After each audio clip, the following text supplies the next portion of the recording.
मान्य सदस्यहरू, प्रदेश सभाको आजको बैठकको कारबाही प्रारम्भ हुन्छ। मान्य सदस्यहरू, अब म मान्य अर्थमन्त्री श्री सञ्जय कुमार यादवलाई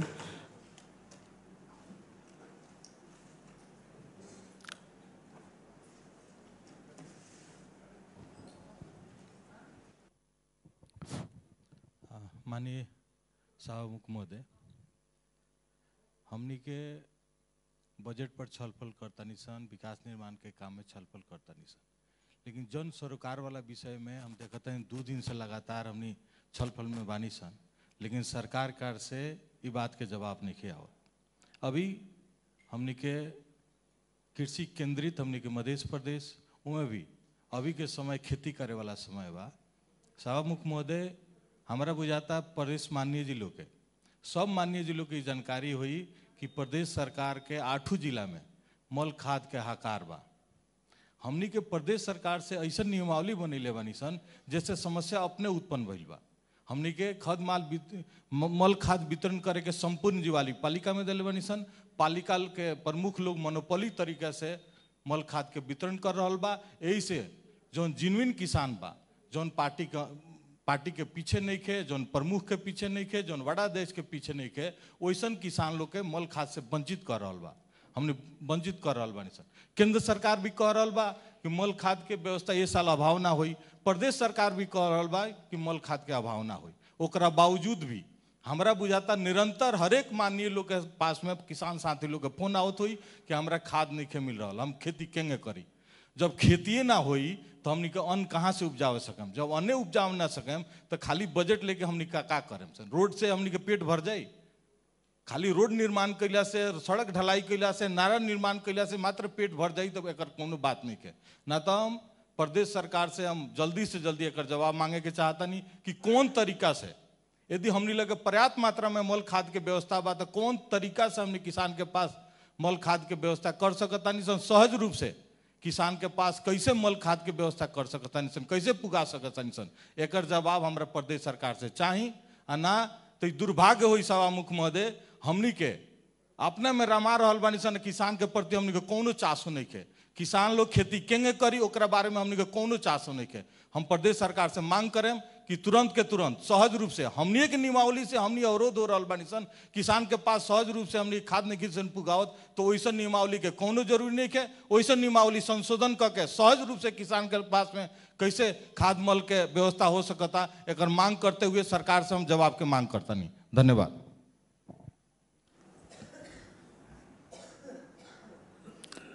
मान्य सदस्यहरू, अब म मान्य अर्थमन्त्री श्री सञ्जय कुमार यादवलाई आर्थिक विधेयक 2080 माथि विचार गरियोस् भन्ने प्रस्ताव प्रस्तुत गर्न अनुमति दिन्छु।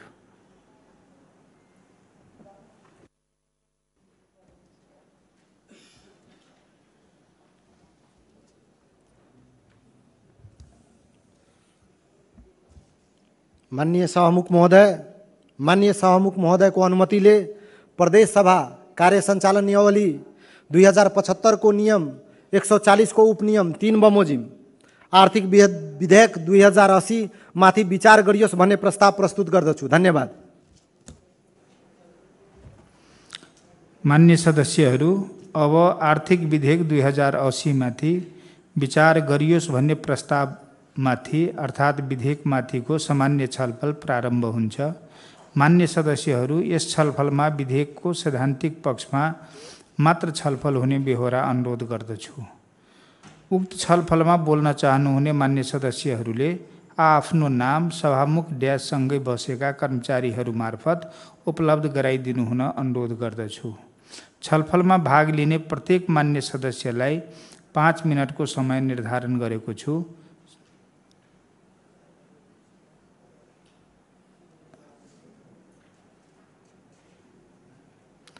सर्वप्रथम मान्य श्री दीपेन्द्र ठाकुरलाई छलफलमा भाग लिन समय दिन्छु।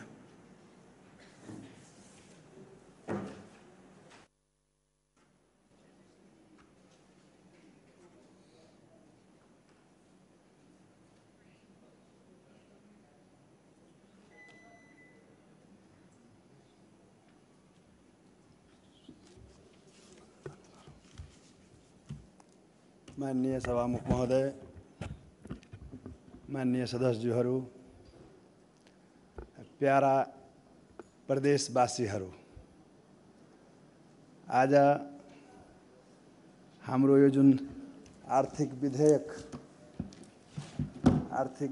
2080 को माथि छलफलको कार्यक्रम रहेको छ र सो छलफलमा भाग लिनमा आफूलाई गौरवान्वित ठान्दछु। आर्थिक विधेयक, सबभन्दा पहिले आर्थिक विधेयक भनेको के हो त्यो बुझ्नुपर्ने कुरा हो। आर्थिक विधेयक भनेको कुनै पनि देशमा, प्रदेशमा, स्थानीय सरकारमा सामूहिक कर असुली ऐन भन्छ यसलाई। कसरी कर असुली गर्ने र त्यो करलाई कसरी सञ्चालन गर्ने। त यहाँ कुरा के रह्यो, हामीसँग के छ। कोहीसँग जसरी सिनेमा हुन्छ त सिनेमाको मनोरञ्जन कर लिन्छ, जग्गा रजिस्ट्रेसन गर्दाखेरि जग्गाको दस्तुर लिइन्छ, ट्रान्सपोर्टको हुँदाखेरि ट्रान्सपोर्टमा कर लिइन्छ। विभिन्न यावत विषयहरू छन्, धेरै विषयहरू छन्, जस्तै खोला नाला छ, पानी छ, नदी छ, ताल छ। हरेक कुरामा प्रदेश सरकारले कर लिन सक्छ। त प्रदेश सरकारको नीति के हो? पहिला त स्थायी नीति हुनु पर्यो। कर कहाँ लिने, केमा लिने, तपाईसँग भएको कुरा के छ। तपाईसँग आफूसँग केही भएकै कुरै छैन, तपाईँ खालि कर कहाँबाट निर्धारण गर्ने त? त्यसलाई बनाउँदाखेरि तपाईँ टुरिज्म स्पट बनाउने कि कृषिमा तपाईँ चाहिँ धेरै लगानी गरेर त्यसलाई कर असुल गर्ने कि तपाईँ यहाँ मधेसमा मधेसी सिनेमा बनाएर, मैथिली सिनेमा बनाएर, भोजपुरी सिनेमा बनाएर तपाईँ कर असुली गर्ने कि केमा? जस्तै गोवामा मानौँ न, अन्य प्रदेशमा गोवामा एउटा सामान्य छ, त्यो एउटा फेनी भन्ने, त्यहाँ लोकल रक्सी उत्पादन गर्छ र त्यहाँ काजु बनाउँछ, सबभन्दा बढी कर त्यहाँबाट आउँछ। जस्तै रसामा पुटिनले घर घरमा चाहिँ रक्सी बनाउन चाहिँ छुट दियो। देशको आर्थिक अवस्था जर्जर हुँदाखेरिको अवस्थामा कर कहाँबाट आउने त? राज्यले पहिला आफ्नो मान्छेलाई, आफ्नो पब्लिकलाई के काम गर्न लगाउने त्यो पहिला नीति छैन। यहाँ त्यो नीति स्पष्ट हुनुपर्छ र हामीले कहाँ लगानी लगाउने हो। सबभन्दा पहिले त हामीलाई जुन जनताले मत दिएको छ त्यो जनताको मतप्रति हामी उत्तरदायी छैनौँ, हामी इमान्दार छैनौँ, हाम्रो मन्त्रीमण्डल इमान्दार छैन, हाम्रो यो मध्य प्रदेशको सरकार इमान्दार छैन। कर भनेको कर असुली कस्तो हुन्छ? जसरी सूर्यले आफ्नो प्रकाशको तेजले, बलले कर असुली गर्छ, त समुद्र समरबाट पनि पानी तान्छ। तर ऊ कुनै पक्षपात गर्दैन, हरेक ठाउँमा वर्षा चाहिँ गर्छ, हरेक ठाउँमा चाहिँ पानी पुर्याउँछ, कुनै पक्षपात हुँदैन। तर यहाँ त ठुलो पक्षपात छ। यहाँ पहिला यो मलाई त लाग्छ डयसमा बसेका मान्यज्यूहरू पनि खुसी छैनन् होला। अब अहिले जुन समसामयिक विषय त्यही मेटरमै बोल्छु मात्रै। बुझ्नुपर्ने कुरा के छ, राज्य सञ्चालन गर्ने राज्य प्रमुखले, यहाँको मुख्यमन्त्रीले केमा हामी कर लिने र कुन हामी लगानी लगाउने जहाँबाट हाम्रो भोलिको दिनमा कर आउँछ। जस्तै अहिले गुठी छ, गुठी यहाँ अल्पत्र परिरहेछ। गुठीको खातामा 22 अरब रुपियाँ छ एउटा जिल्लामा। सबैलाई यदि मध्य प्रदेशको जोड्ने हो भने खरबभन्दा बढी पैसा छ। त्यो खरबभन्दा बढी पैसा जगेरा कोषमा त्यसै फालिरहेको छ। तर त्यो प्रति कुनै उत्तरदायित्व छैन हाम्रो सरकार। हाम्रो सरकारले यदि गुठीलाई वास्तवमा व्यवस्थापन गरिदिने हो भने अरबौं अरब कर आउँछ मध्य प्रदेशलाई। त्यहाँ कसैको ध्यान चाहिँ पुग्न सकेको छैन। म सभामुख मार्फत ध्यान आकर्षण गराउन चाहन्छु कि गुठीलाई मध्य प्रदेशले आफ्नो अन्डरमा लिएर यहाँको जलाशयलाई, यहाँको नदी नालालाई, यहाँको नदी जन वस्तुलाई, यहाँको सिनेमालाई, चलचित्रलाई, यहाँको भएका साधन स्रोतहरूलाई कसरी परिचालनमा ल्याउने, कसरी सहज गर्ने, उद्योगी व्यवसायीलाई कसरी सहज पार्ने, उद्योगी व्यवसायीलाई सहज पार्ने केही उपाय देख्दैन। कुनै ठाउँमा मलाई केही चिनागारी यो बुक हात पर्यो, केही ठाउँमा रजिस्ट्रेसनमा अलिअलि छुट देखेको देखिन्छ। त्यो पनि आफ्नै परिवारमा यदि सहमतिले पास गर्यो भने चाहिँ थोरै पैसा त्यहाँ देखिएको छ। त्यो एउटा राम्रो पक्ष पनि हो, नराम्रो पक्ष पनि हो। किनभने कुनै बेला सम्पत्ति लुकाउन, राज्यसँग बच्न चाहिँ उसले फेरि यसको दुरुपयोग गर्छ र जो वास्तवमा निमुखा छन् त्यसलाई सहयोग पर्ने गर्न सक्छ। त्यो दुईटै पक्ष र विपक्ष मिलेर दुईटै कुरा यसलाई चाहिँ हेर्नुपर्छ। त्यही यहाँ मेन कुरो मेरो के छ, जस्तै ठुला सहरमा तपाईँ हेर्नु प्राइभेट पार्टनर पनि बनाएको छ। जस्तै यहाँदेखि हाइवे बनाइदिन्छ 6 लाइन। मान्छेसँग पैसाको कमी छैन, राज्यसँग योजना हुनुपर्छ।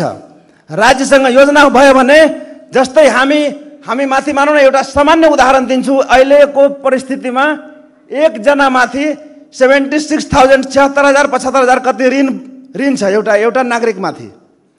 यदि राज्यले सही नियतले आह्वान गर्यो भने मलाई लाग्छ लाख मान्छे चाहिँ त्यो कर चाहिँ आफ्नै तिर्दिन्छ, आफ्नो ऋण चाहिँ फाल्दिन्छ। सबभन्दा पहिले त म फाल्दिन्छु, यहीबाट म आफ्नो पाएको तलब चाहिँ म राज्यलाई दिइदिन्छु। म त एकजना टाउकोबाट मेरो ऋण मुक्त हुन्छ।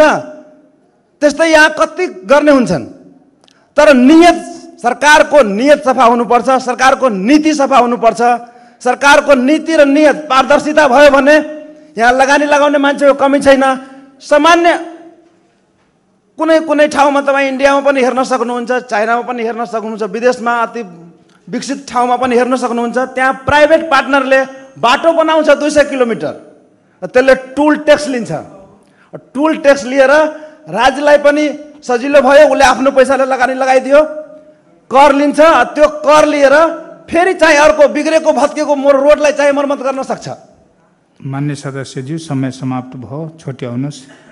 करको निर्धारण पहिला हामीसँग भएको वस्तु अवस्था छैन। पहिला हामी त्यसलाई कसरी सहज गर्ने, कसरी सहजता दिने, आफ्नो पब्लिकलाई, आफ्नो उद्योगीलाई, व्यवसायीलाई सुरक्षा पनि दिने, पुलिसलाई कसरी, यहाँको पुलिस प्रशासनलाई हामीले कसरी मनोबल उच्च राख्ने, यहाँको कर्मचारीलाई हामीले कसरी उच्च राख्ने, त्यो कुरा समेतमा राज्यको प्रमुख अङ्गले सबै कुरामा ध्यान दिएर अनि बल्ल चाहिँ कर निर्धारण गर्नुपर्छ। तेरो अब आम्दानी भइरहेछ 10 पैसा जहाँ आम्दानी भइरहेछ त्यहाँ 2 पैसा राज्यलाई दिनलाई चाहिँ कोही मान्छेको हिचकिचाहट हुँदैन।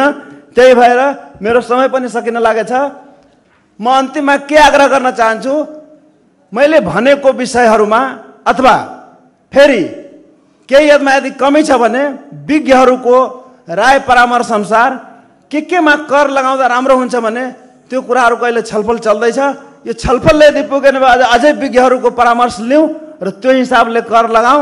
हाम्रो चाहिँ मध्य प्रदेशलाई आएको करलाई, हामीले पाएको करलाई चाहिँ सही सदुपयोग गरौँ। यति भन्दै म आफ्नो शब्दहरूलाई विराम दिन्छु।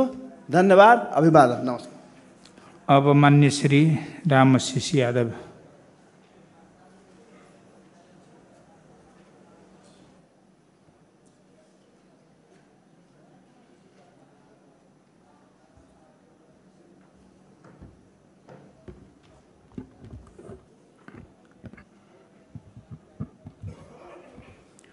माननीय सभामुख महोदय, आर्थिक विधेयक कोनो भी देश के संचालन में 3टा पहलू महत्वपूर्ण होय छै, 3 पिलर भी होय छै। एकटा होय छै सामाजिक, दोसर होय छै पर्यावरण और तेसर होय छै आर्थिक। सामाजिक जे जीवन अछि अपन सबके, ओकर संचालन के लेल अर्थ चाहिए। बिना अर्थ के सामाजिक जीवन सही हिसाब से नहीं चल सके छे। देखित होबे जे रुवांडा के जीवन केहन शैली है, केनिया के जीवन शैली केहन है, जे देश सब LDC के सूची में, लिस्ट डेवलपमेंट कंट्री के सूची में है। तै दुआरे सामाजिक जीवन अच्छा रहे, देश में प्रदेश में खुशहाल रहे, तै के लेल अर्थ अहाँ के चाहिए। लेकिन अर्थ के हम सब परिचालन, अर्थ के संकलन पर्यावरण के देखित कर पड़त। कारण बहुत बेसी धनिक आदमी सोना के भात और चांदी के रोटी नहीं खाई छे। हाँ, जे धनिक रहे छे वो बासमती चावल, और जे गरीब परिवार होय छे वो मनसूली या रामविलास जे मोटका चावल वो अपने खाई छे। अब बहुत धनिक के तो डॉक्टर कह दी यहाँ के डायबिटीज है, चावल नहीं खाओ। ई अवस्था यथार्थ है। तै दुआरे प्रदेश सरकार के जे प्रदेश संचित कोष में जे रिसोर्स है 46 अरब 11 करोड़ और अपने के जे है से 32 लाख की कतेक छे अपने के, तो इस सब के जे देखबे अपने के तो प्रदेश के संचित कोष में ई रकम ई प्रदेश के नेपाल में जो संहिता के जे प्रणाली है, वित्तीय हस्तांतरण नियंत्रित संहिता, तै के उपज है जे अपना सबके सामान्यकरण अनुदान, विशेष अनुदान, संपूरक अनुदान, सशस्त्र अनुदान केंद्र सब प्राप्त हुई है। लेकिन प्रदेश सरकार विगत के 6 वर्ष संहिता के अभ्यास में प्रयास करे छे जे प्रदेश के रिसोर्स बढ़े के चाहिए, अपन रिसोर्स भी बढ़े, अपन स्ट्रेंथ भी बढ़े, नेपाल के संविधान के परिधि में रह के अपन रिसोर्स बढ़े। तै के लेल जे है से संविधान के दायरे में रह के जेना जे कर सब कर लगा सके छी और राजस्व संकलन कर सके छी, ये आर्थिक विधेयक के महत्वपूर्ण अपने के पार्ट होय छे। तो जे अवस्था है जे जगह रजिस्ट्रेशन कर, सवारी कर, मनोरंजन कर, पर्यटन कर, गिट्टी बालुआ वाला, कृषि में भी, माने हरेक चीज में जो है से तोक देने छे। वही हिसाब से अहाँ के कर लगा सके छे। लेकिन कर लगावा के सिस्टम केहन है दोसर देश के, जना महुरी के देखित होबे जो फूल में से जे रस चूसे है तब फूल पर कोनो प्रभाव नहीं पड़े है। तो राज्य के भी कर ओहने लगावे के चाहिए जो जनता पर कोनो प्रभाव नहीं पड़े। अहाँ एते नहीं कर लगा दियो जे प्रदेश के जनता वो नहीं तबाह भ जाए, तो सेहो नहीं, बस वो महुरी जका जना फूल में से रस चूसे छे वही हिसाब से जैसे ओकरा पर कोनो प्रभाव नहीं, लेकिन कर अहाँ लगा सके छी। लेकिन हमर ध्यान कतऽ है, ई सब तो छे नेपाल के संविधान 2072 में स्पष्ट रूप से लिखल है। लेकिन नेपाल के संविधान 2072 के अनुसूची 6 में 6 के 2 में एक बहुत महत्वपूर्ण पार्ट लिखल है, जै पर प्रदेश सरकार के विगत 6 वर्ष से ध्यान नहीं गेले है, जना हमरा बुझाइए। अनुसूची 6 के 2 में की लिखल है, जे नेपाल में जे वित्तीय संस्था सब या प्रदेश में भी संचालित इस प्रदेश में, तो ओकर हम सब जे है से सेवा तो एतक दै छी, वो सब तो हम सब ओकरा पर सर्विस टैक्स लगा सके छी। रॉयल टैक्स, रॉयल्टी वो सब 30% नेपाल रेस्ट बैंक के अकाउंट में दै छी, संघीय सरकार के संचित कोष में 30% जी रॉयल टैक्स। ये कॉमर्शियल बैंक सब जते भी अपने की बैंक वित्तीय संस्था सब, तो सब 30% रॉयल्टी अपने के दै छे। लेकिन सर्विस अहाँ करै छी मध्य प्रदेश में तैठमन सर्विस टैक्स तो कम से कम दियो। एकटा उदाहरण मात्र देव, देश के सबसे बड़का बैंक नेवल बैंक वार्षिक 1 अरब रुपया रॉयल टैक्स नेपाल सरकार के दै छै, केंद्रीय सरकार के 1 अरब, वो 30% के हिसाब से। कल्पना करियो जे कमर्शियल बैंक कैटा ही देश में 30-31 टा अछि। जनकपुरे में या बीरगंज में, बीरगंज तो हब अछि नहीं, बीरगंज में देखी तो अपने कमर्शियल बैंक के वो हब है, तकर बाद अपने के जनकपुरे। तो ये सब कारोबार एत करे छे, कमर्शियल बैंक, विकास development bank, finance bank, micro finance bank, insurance bank, ये जते बैंक सिस्टम है सहकारी के छोड़ कर एकर सब पर सर्विस टैक्स के हम सब लगावे के प्रयास कैल जाए। एक बेर नहीं हुई तो और सलाह भी लेल जाए विज्ञ सबसे, आर्थिक विज्ञ सबसे, तब जो है से प्रदेश के संचित कोष में अपने के कनी भरगर लगते। नहीं तो हमर सबके जो है से बस ऊपर से अबैया और वित्तीय हस्तांतरण हम सब जो है से क दै छी। ओहो जे प्रावधान है, जे प्रावधान से अपना सब विकास के योजना के कर रहल छी, एहि सब प्रदेश में बहुत बड़ा खुशहाली होती तेकर संभावना कम है। ताहि दुआरे प्रदेश के संचित कोष जते सकै छी ओकर बढ़ावे के प्रयास करू, रिसोर्स सब एकर खोजू, शैक्षिक संस्था में भी यहाँ खोज सकै छियै। तो एहि हिसाब से जे हम सब खोजे के प्रयास करबै तो बहुत एहन रिसोर्स बढ़ते, तब प्रदेश सरकार के समृद्धि के ओर भी जेते। नहीं तो वित्तीय हस्तांतरण के भर पर केवल हम सब रहब तो जे एहि बेर मिलल 13 अरब 45 करोड़, वही से की हेतै। एहि बेर जे केंद्र से प्राप्त भेल वो चारू अनुदान में 13 अरब 45 करोड़। आ विगत के जे फ्रीज होइत होइत जमा भेल छलग तब एकर बजट के वॉल्यूम अहाँ के बढ़ल। तो बजट के वास्तविक आकार तो मात्र 13 अरब 45 करोड़ मात्र है। कल्पना करूँ तई हिसाब से हम सब रिसोर्स के तैयार करी, जतेक हुए खोजी करी और मितव्ययिता करी, आर्थिक अनुशासन के पालन करी। धन्यवाद। अब माननीय श्री सतीश कुमार सिंह।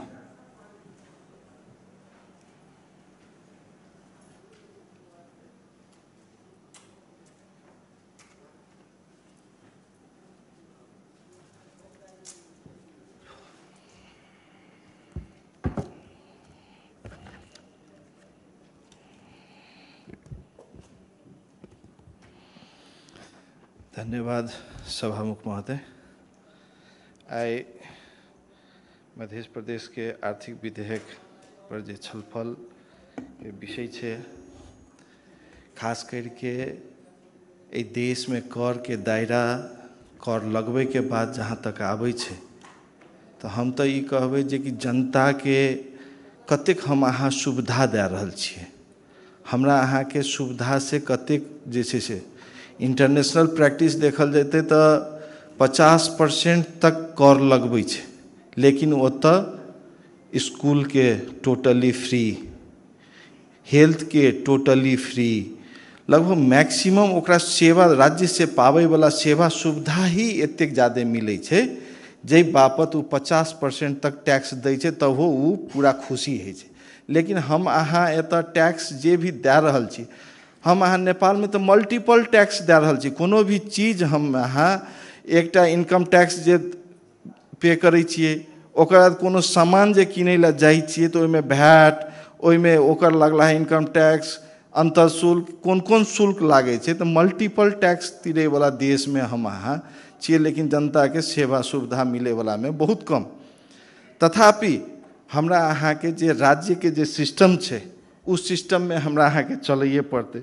एतऽ हम देख रहल छी जैसे नदी जन्य पदार्थ प्रशोधन उद्योग दरता शुल्क में 50% छूट दिने व्यवस्था लावल छे। नदी जन्य पदार्थ प्रशोधन उद्योग जमा नवीकरण शुल्क में 50% छूट देके ई तो हमर अहाँ के राष्ट्र देश से हमेशा एकरा रोकल जा रहल छै, एकरा कंट्रोल करल जा रहल छै। से किया तो हम अहाँ मधेश भूभाग में जे छियै से चूड़े के डायरेक्ट इफेक्ट में पड़ि रहल छी, और ई जतेक उत्खनन हेतै, जतेक ऐसे बढ़तै, इंडस्ट्री बढ़तै, ओतेक कतौ न कतौ असर पड़तै। तो कतऽ पड़तै? हमरा अहाँ के मधेश के भूमि पर पड़तै। तो एकरा में 50% छूट नहीं दे के बरू 200% टैक्स बढ़ा देबै, तबो रातारात अहाँ के इंडस्ट्री एतऽ लगबै के लागी आदमी रेडी रहे छै। एहिमे टैक्स जतेक भी बढ़ाइयो देबै तो एहिमे टैक्स कम करला से इंडस्ट्री नहीं, टैक्स बढ़ेलो से इंडस्ट्री एतऽ बढ़े वाला ई चीज छै, ताहि दुआरे एहिमे से बढ़बै पड़लै। दोसर चीज, हमरा अहाँ के प्रदेश में सबसे घनत्व 60-61 लाख जन घनत्व छै।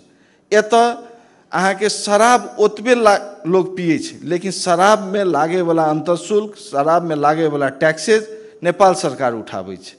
हमरा अहाँ के जखनी राजस्व बाँट फाँट आबै छै तखनी न्यून हिसाब से हमरा अहाँ के मिलै छै। सब प्रदेश के हिसाब से ओकरा ढुंगो बालू के मिलै छै भाग, हमरा अहाँ के तो मनुखो के भाग नहीं मिलै छै। तब हमरा अहाँ के जब टैक्सेशन नहीं मिलै छै तो हम अहाँ एतऽ से नीतिये पास करू ना, जे कि मध्य प्रदेश में शराब बंदी, कम से कम नेपाल सरकार के वह लैके तो ई हेतै जे कि नहीं शराब बंदी हेतै, तो मेजर हमरा जे राजस्व उठे वाला ठाम छै तो ओहि पर तो मध्य प्रदेश से उठ रहल छै, शराब बंदी भऽ जेतै तो एतऽ तो टैक्से नहीं उठतै, तो हमरा अहाँ के दै वाला टैक्सेशन में वो बढ़ोतरी करते। तो ओहि नीति में हमरा अहाँ के चले पड़ते, जे कि नेपाल सरकार से केना घुमा के हम अहाँ टैक्सेशन लाबि सकै छी, उ चीज के नीति लाबे पड़ले हमरा अहाँ के।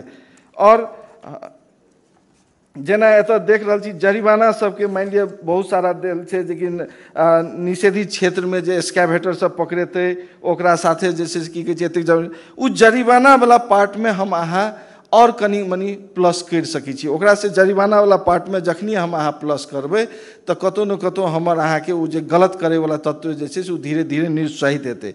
हमर अहाँ के ई जे छै से जतेक भी हाईवे साइड में एतऽ से अहाँ जतेक परसा तक, सप्तरी से परसा तक जेबै, रास्ता में जतेक भी जन फरानी, जंगल के फरानी करके लकड़ी सब जे छै से ओनाहिते सड़ि रहल छै। नदी में अहाँ देखैत रहबै वर्षा के याम में बड़का बड़का लकड़ी के गाछी सब, जे सखुआ के गाछी सब ओनाहिते पड़ल रहे छै, जे छै से उ सड़ैत रहे छै। तो उ हमरा अहाँ के जे छै से किया ने वन कार्यालय से ओकरा टाइम पर, टाइम बाउंडेशन के भीतर में ओकरा जे छै से लैके नीलामी प्रक्रिया करा के ओकर राजस्व केना एतै, ओहि चीज में हमरा अहाँ के जे छै से व्यवस्थापन करे पड़तै। तो एहि हिसाब से हमरा अहाँ के जे छै से व्यवस्थापन करबै तो कर टा मात्र नहीं, कर के सुविधो हमरा अहाँ के दे पड़लै। इंडस्ट्रियल जेना कि हमरा अहाँ के अखनी सीमेंट फैक्ट्री से विगत में पहले 5 रुपये पर बोरा आबैत रहे, आब सुनै छी 1 रुपये बोरा आबि रहल छै। तो ओहि पर जब भए रहल छै तो ईटा उद्योग में की भए रहल छै उहो में हमरा अहाँ के बढ़बै पड़लै, कनियो में कनियो टैक्सेशन लगबै पड़लै। और एतऽ इंडस्ट्री केना हेतै, बेसी से बेसी प्रोडक्शन वाला इंडस्ट्री केना हेतै, ओ प्रोडक्शन वाला इंडस्ट्री यदि हेतै तो ऑटोमेटिक हमरा अहाँ के कर जनरेट हेतै, युवा सबके रोजगार लागतै। एहि विषय में हम अहाँ निहित भए के यदि काम करबै तो अवश्य ई प्रदेश के जे छै से राजस्व सब बढ़तै। एते कहैत अपन दू शब्द इएह ठाम कहै छी, धन्यवाद। अब मान्य श्री उपेंद्र महतो।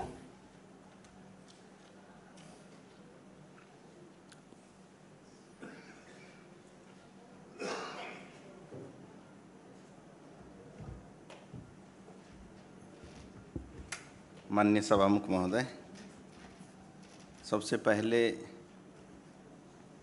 ये प्रदेश का स्थापना हुआ है और अभी तक विगत 5 वर्ष में हम सब इस प्रदेश को एक एनजीओ के रूप में हम सब चल रहे हैं। एनजीओ कहने का मतलब क्या है कि प्रदेश केंद्र सरकार से अनुदान आता है और उसको हम सब खर्च करते हैं, और धीरे धीरे ये टैक्सेशन प्रोसेस से अब आगे बढ़ रहे हैं, व्यवस्थित हो रहा है। जब तक किसी भी प्रदेश में अर्थ और प्रशासन दोनों अपना हाथ में न हो तो प्रदेश ज़्यादा दिन तक नहीं टिक सकता है। तो अर्थ डेवलप हम सब कर रहे हैं, प्रशासन, प्रहरी प्रशासन अभी भी हमारे पहुंच से दूर है। और टैक्सेशन प्रोसेस में देखें, यहाँ पे बहुत जगह टैक्सेशन लगाए हैं। एक चीज़ क्या करना चाहिए कि जिस चीज़ से टैक्स उठता है तो उसमें निश्चित रूप से सर्टेन % उसी में लगानी होगा, वो भी कन्फर्मेशन करना चाहिए। जैसे मान लीजिए गिट्टी ढूंगा बालुआ से उठता है, नदी से निकालते हैं, और निकालने के बाद वो नदी वहाँ पे और ज़्यादा क्षति करना शुरू करता है। तो उसमें यदि व्यवस्था हो कि जिस नदी से हम सब निकालते हैं उसमें सर्टेन % उस नदी के नियंत्रण के लिए खर्च किया जाएगा, तो वो प्रभावकारी होगा। और यहाँ पे जगह संबंधी, रजिस्ट्रेशन संबंधी भी रखे हैं।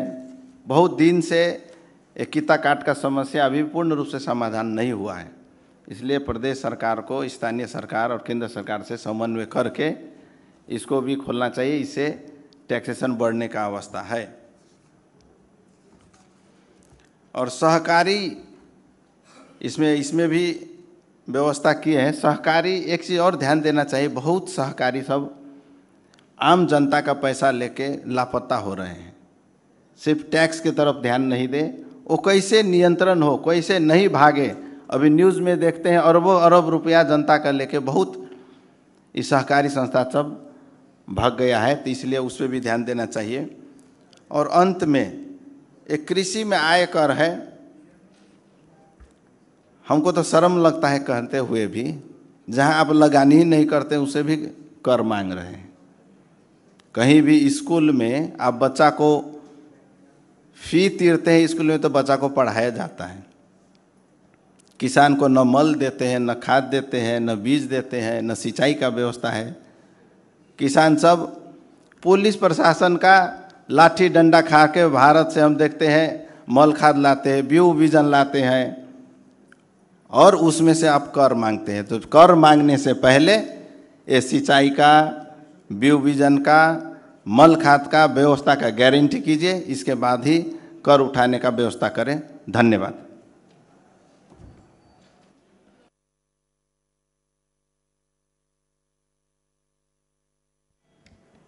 मान्य श्री प्रमोद कुमार जायसवाल।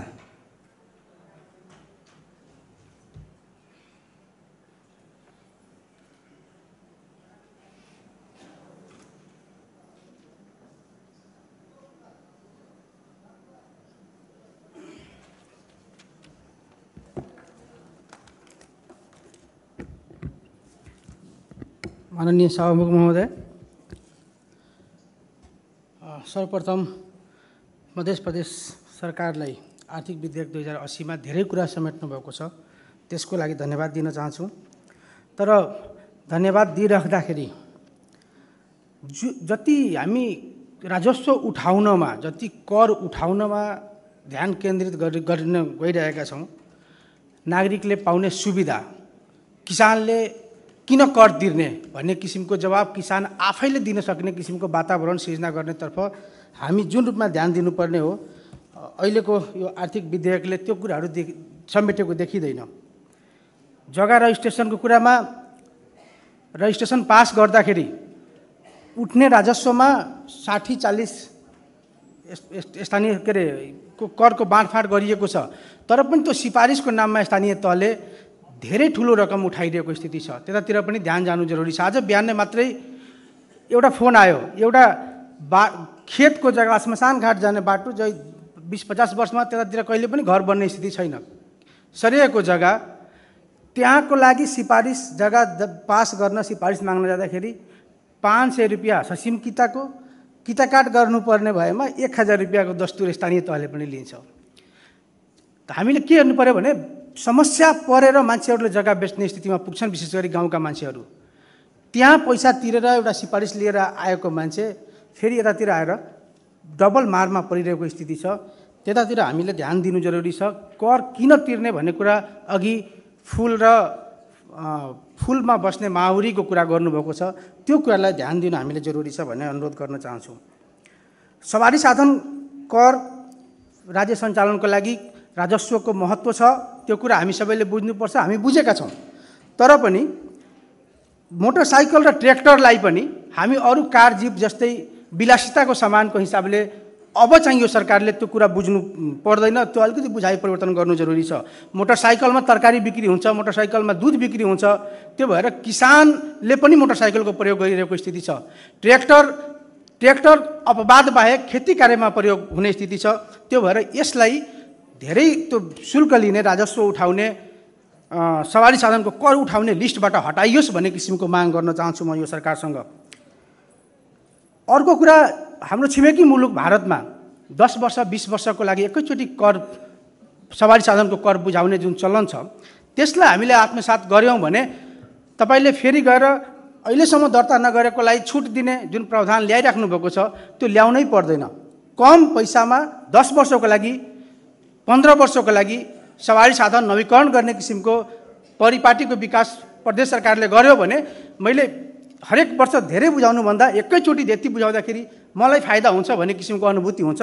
त्यतातिर ध्यान जाओस् भन्ने अनुरोध गर्न चाहन्छु। वन पैदावारमा जुन हामीले कर लगाएका छौँ त्यसलाई पनि पुनरावलोकन गर्नु जरुरी छ। सँगसँगै मैले अस्ति पनि भनेको थिएँ यो सदन मार्फत धेरै काठ कुहिएर गइरहेको छ। वनका डिपोहरूमा, वन कार्यालयहरूमा, रेन्ज पोस्टहरूमा, जङ्गलहरूमा हेर्नुहोस् त्यो कुहिएर गइरहेको स्थिति छ। त्यो हाम्रो सम्पत्ति हो। जनताको, नागरिकको टाउकोमा थोपिएको ऋण तिर्नलाई पनि तपाईहरुले त्यो काठ बिक्री गराउने, कुहिएर जान नदिने हिसाबले सरकारले ध्यान दियोस् र त्यो कुराहरूलाई अलिकति हामीले यो विधेयकमा यस्तो किसिमको नीतिमा समेट्नु जरुरी छ भन्ने अनुरोध गर्न चाहन्छु। र अन्त्यमा मल खादको कुरा, किसानलाई, तपाईलाई हामी सिँचाइको सुविधा दिन्छौँ, तपाईको खेतसम्म बिजुली पुर्याउँछौँ, तपाईलाई मल खाद चाहिएको बेलामा उपलब्ध गराउँछौँ, तपाईको उत्पादन हामी सहज रूपमा बिक्री हुने वातावरण बनाउँछौँ, तपाईलाई बिउ बिजन हामी दिन्छौँ भन्ने कुरा गरेपछि मात्र तपाईँ कर दिनुस् भन्ने हैसियत सरकारसँग हुनुपर्छ। किसान रोइरहेको छ, चिच्याइरहेको छ, नागरिकता बोकी बोकी घर घर घुमिरहेको स्थिति छ। स्थानीय सरकारले मेरो पार्टीको होइन तिमी जाऊ उतै मलखाद ल्याऊ भन्ने किसिमको कुरा गरिरहेको छ। हामी किसानसँग र कृषिसँग कर माग्ने हैसियतमा छौँ कि छैनौँ, यो सरकार छ कि छैन भन्ने कुरा विचार गर्नुपर्छ। र किसानले मलखाद यदि पाउने अवस्था होइन भने किसानले कर तिर्नलाई बाध्य बनाइनु हुँदैन भन्ने किसिमको म अनुरोध गर्न चाहन्छु। खाली ट्याक्स उठाउनलाई सरकार बनाइएको होइन, सुविधा दिनलाई सरकार बनाइएको हो। त्यो भएर प्रदेश सरकारले त्यतातिर विशेष ध्यान दियोस्, एउटा प्रतिबद्धता चाँडोभन्दा चाँडो आओस्। किसानले आफ्नो सरकार, मेरो सरकारले मेरो लागि यसरी सोच्दैछ, राम्रो गर्दैछ भन्ने किसिमको अनुभूति गर्ने वातावरण बनाओस् र यो कुरा यी विधेयकहरूमा समेटियोस्, नीति नियम बनाउँदाखेरि ध्यान दियोस् भन्ने अनुरोध गर्न चाहन्छु। धेरै धेरै धन्यवाद। अब मान्य श्री राजेन्द्र प्रसाद चौधरी थारू।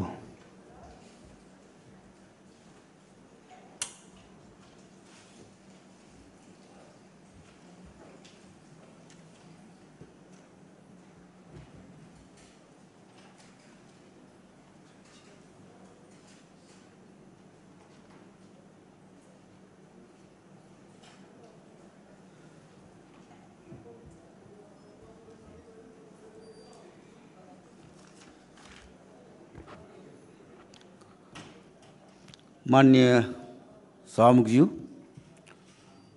आज हामी यो प्रदेशसभामा करको दरको बारेमा छलफल गरिरहेका छौँ। मलाई लाग्छ हामीले यो बहुत महत्त्वपूर्ण विषय हो यो प्रदेशको अर्थतन्त्रको लागि, र हामी चाहिँ मान्यहरू यसमा गम्भीर भएर चाहिँ छलफल गरिरहेका छैनौँ। जति गम्भीर हुनुपर्ने त्यो हामी गम्भीर भएका छैनौँ। म स्वयं पनि जति अध्ययन गरेर आउनुपर्ने हो त्यो चाहिँ अध्ययन गरेर नगरेर चाहिँ सही रूपमा मैले पनि केही कुरा राख्न खोजिरहेको छु। सर्वप्रथम हामी यहाँ म के देखिरहेको छु भने हामी कर चाहिँ डाइरेक्ट इन्डाइरेक्ट दुई किसिमबाट हामी करमा बुझाइरहेका छौँ, प्रत्यक्ष र अप्रत्यक्ष रूपमा। र अप्रत्यक्ष रूपमा जुन हामी कर बुझाइरहेका छौँ त्यसमा चाहिँ व्यापक घोटाला हुन्छ, व्यापक चाहिँ चोरी हुन्छ, त्यहाँ इमान्दारिता हुँदैन। हामी जुनसुकै सामान किन्दा पनि हामी सामान किन्छौँ, कर तिर्छौँ, तर त्यसको हामी बिल लिँदैनौँ। कुनै पनि दोकानमा चाहिँ त्यो तपाईँको यहाँ बिल दिने सिस्टम चाहिँ छैन, बिल पनि माग्दैनौँ र बिल दिने सिस्टम चाहिँ छैन। मैले यसो विदेशतिर जाँदाखेरि, मैले यसो मार्केटिङ गर्दाखेरि त्यहाँ विदेशतिर, युरोपतिर, अन्य देशतिर यो कर चाहिँ बढी उठ्छ र किन चोरी हुँदैन, भन्ने कुरा यसो मैले यसो विचार गर्दाखेरि त्यहाँ मैले के पाएँ भने 1 रुपियाँको सामान किन्दा पनि त्यहाँ बिल दिन्छ र 1 रुपियाँमा यति चाहिँ सामानको दाम भयो, यति चाहिँ कर हो, ट्याक्स हो भनेर चाहिँ तपाईँको छुट्टै बिलमै आउँछ। जसले गर्दाखेरि के हुन्छ भने त्यो चाहिँ कर चाहिँ चोरी गर्न पाउँदैन, व्यापारले पनि चोरी गर्न पाउँदैन। अब त्यो सिस्टममा हामी चाहिँ व्यवस्थित गर्न सक्यौँ भन्ने लाग्छ मलाई। निश्चय पनि जुन कर हाम्रो जुनले उठिरहेको छ त्योभन्दा धेरै बढी चाहिँ उठ्छ। अरू कुरो के छ भने करदाताहरूमा पनि के छ भने चोरी गर्ने परिपाटी छ कि कम आम्दानी देखाउने, सकभर कम कर लागोस् भन्ने त्यो पनि एउटा हाम्रो मानसिकता छ, मनोवृत्ति छ। त्यो किन भएको भनेदेखि जति कर तिरिरहेको छ त्यसबाट तिनीहरूले बेनिफिट पाइरहेको महसुस भएको हुँदैन, त्यसले पनि तिनीहरूले चाहिँ एउटा कर सकभर कम लागोस् भन्ने चाहिँ एउटा चाहना हुन्छ।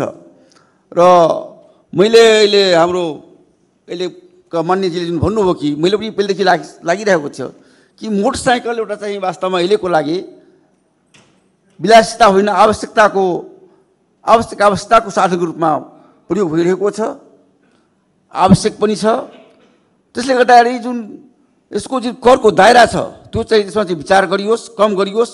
र जुन अहिले म देख्छु ट्राफिकहरूले चाहिँ बारम्बार के गर्छ, बुलबुक माग्छ, रिन्यू गरेको छैन, कसैले कर तिरेको छैन, अनि त्यसले गर्दाखेरि जनतालाई परेशानी पनि भइरहेको छ। त्यसैले मेरो विचारले यो इन्डिया जस्तै पनि यो 10 वर्ष कि 15 वर्ष कति वर्ष हुन्छ एकैचोटि, किनकि गाडी किन्ने बेलामा मान्छेले चाहिँ पैसा जम्मा गरेको हुन्छ त्यो किन्न सक्छ, एकैचोटि त्यो चाहिँ तपाईँको के अरे यो ट्याक्स तिरेर किन्ने भन्ने सिस्टम भयो भने यो जुन बाटोमा जुन हेरेस हुन्छ ट्राफिकहरूले त्यो चाहिँ गर्न पाउँदैन र त्यति बेला चाहिँ मान्छेले पनि 10-15 वर्ष ढुक्क पनि हुन्छ। त्यसले गर्दाखेरि यसमा यो विचार गरियोस्। र हामीले एउटा कुरो मैले अहिले वास्तवमा मालपोतमा जाँदाखेरि धेरै किसिमको ट्याक्सहरू चाहिँ त्यहाँ लागेको हुन्छ र इभेन मान्छेले ऋण ब्याङ्कबाट ऋण लिन्छ, त्यो ऋण लिन जाँदाखेरि जुन धितो पास त्यहाँ रोकाएको हुन्छ त्यसमा पनि ट्याक्स तिर्नुपर्ने हुन्छ, रोकामा पनि ट्याक्स तिर्नुपर्ने हुन्छ। त्यसले गर्दाखेरि यसमाथि चाहिँ यो किसानलाई मार्का परेको हुन्छ र इभेन जुन मूल्याङ्कन गर्छ तपाईँको बैङ्कले त्यो मूल्याङ्कन पनि त्यो ऋणसँग नै सुरु गर्दो रहेछ, त्यो पनि हाइएस्ट पर्सेन्टेजमा। त्यसले गर्दाखेरि यस्ता कुराहरूमा चाहिँ विचार गरियोस् र यो प्रदेश सरकारमा एउटा प्रगतिशील ट्याक्सको सिद्धान्तमा अपनाएर यो व्यवस्थित गरियोस् भन्ने म चाहिँ आफ्नो घर राख्दै अन्त गर्न चाहन्छु। धन्यवाद। अब मान्य श्री किरण कुमारी।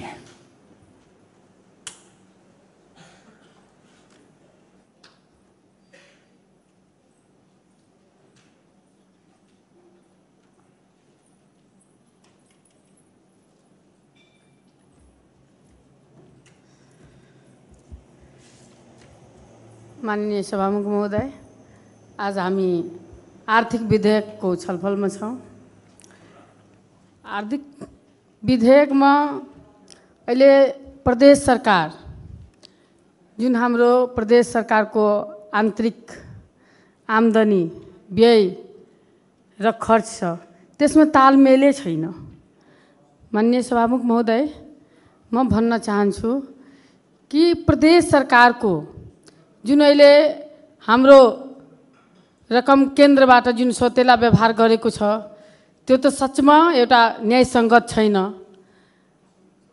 तर हाम्रो प्रदेशमा कसरी उसको कोषको लगानी, करको दायरा बढाएर गर्ने, साथै साथै जनताको जुन सेवा सुविधा हामीहरू दिइरहेछौँ त्यो दिए बापत लिने हो कर। जनताको सेवा सुविधामा कमी, करको दायरा बढाएर मात्रै हामी जनतामा भार दिने काम चाहिँ नहोस्।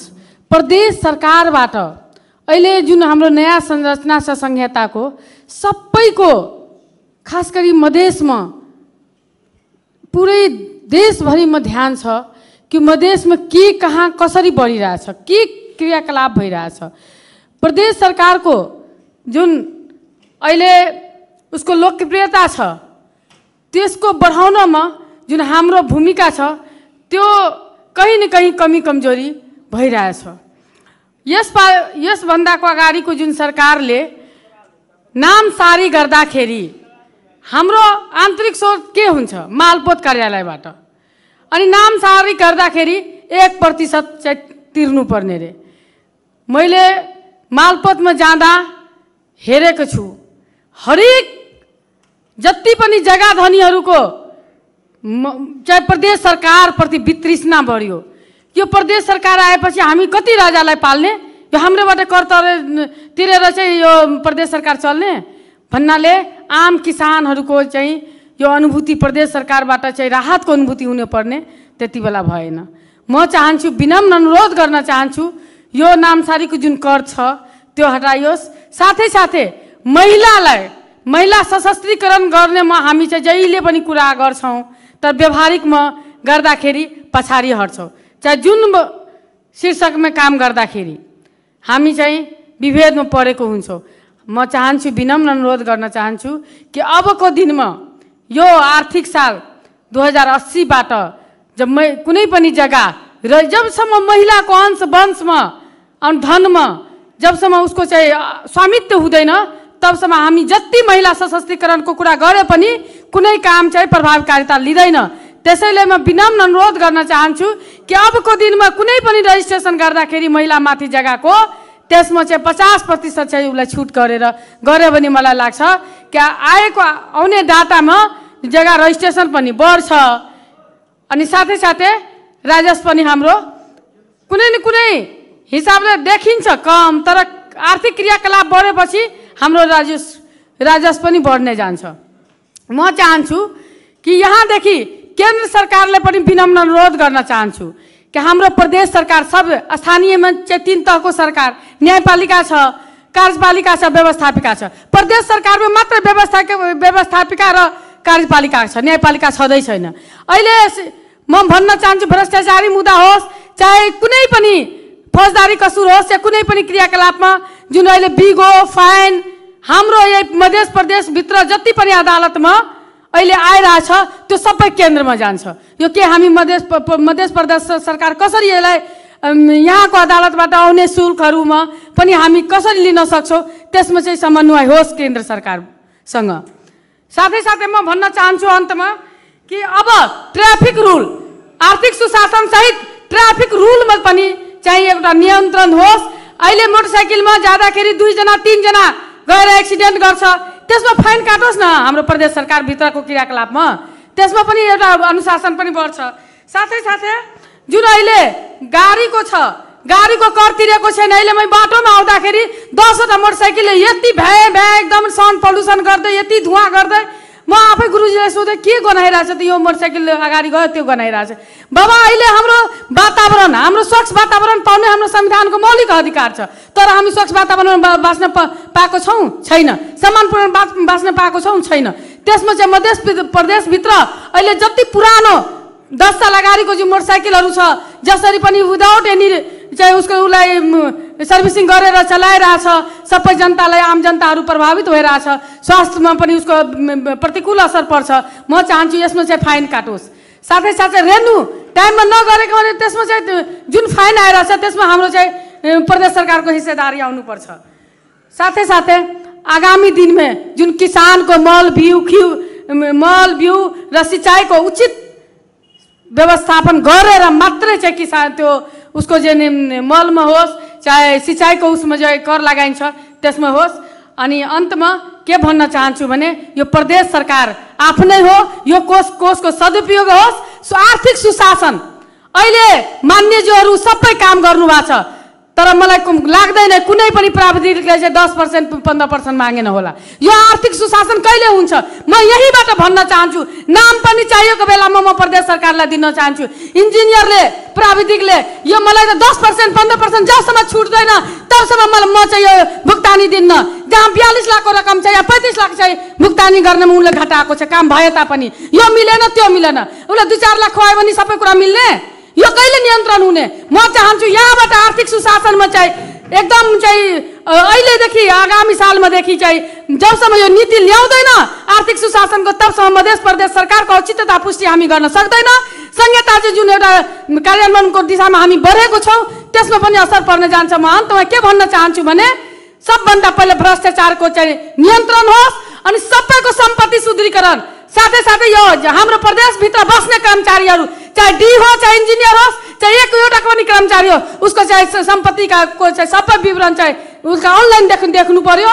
अनि मात्रै आर्थिक सुशासनको हामी चाहिँ प्रभावकारी रूपमा अगाडि बढ्न सक्छौँ। अन्तमा यही भन्दै यो आर्थिक विधेयक चाहिँ यसको चाहिँ सफलताको साथ पास होस्। अहिले आएको पनि धेरै कुराहरू राम्रो पनि छ भन्दै प्रदेश सरकारलाई म धन्यवाद दिँदै म आफ्नो कुरा यहीँ टुङ्गाउँछु। धन्यवाद। अब मान्य श्री रानी कुमारी तिवारी।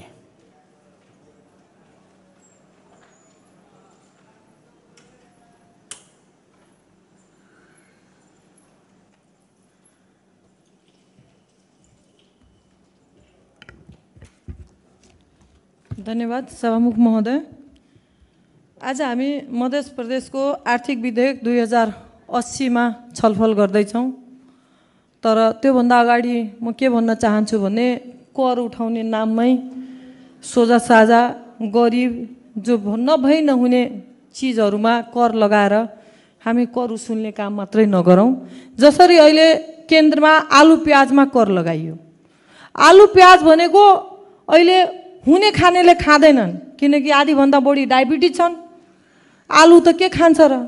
अनि ती आलु प्याज जुन गरिब जनताले खान्छ, जो गरिब जनता हरियो तरकारी किनेर नखान सक्नेले पनि आलु खान्छन् र ती आलु प्याजमा हामी कर लगाउँछौँ किनभने हामीलाई कर उठाउनु छ।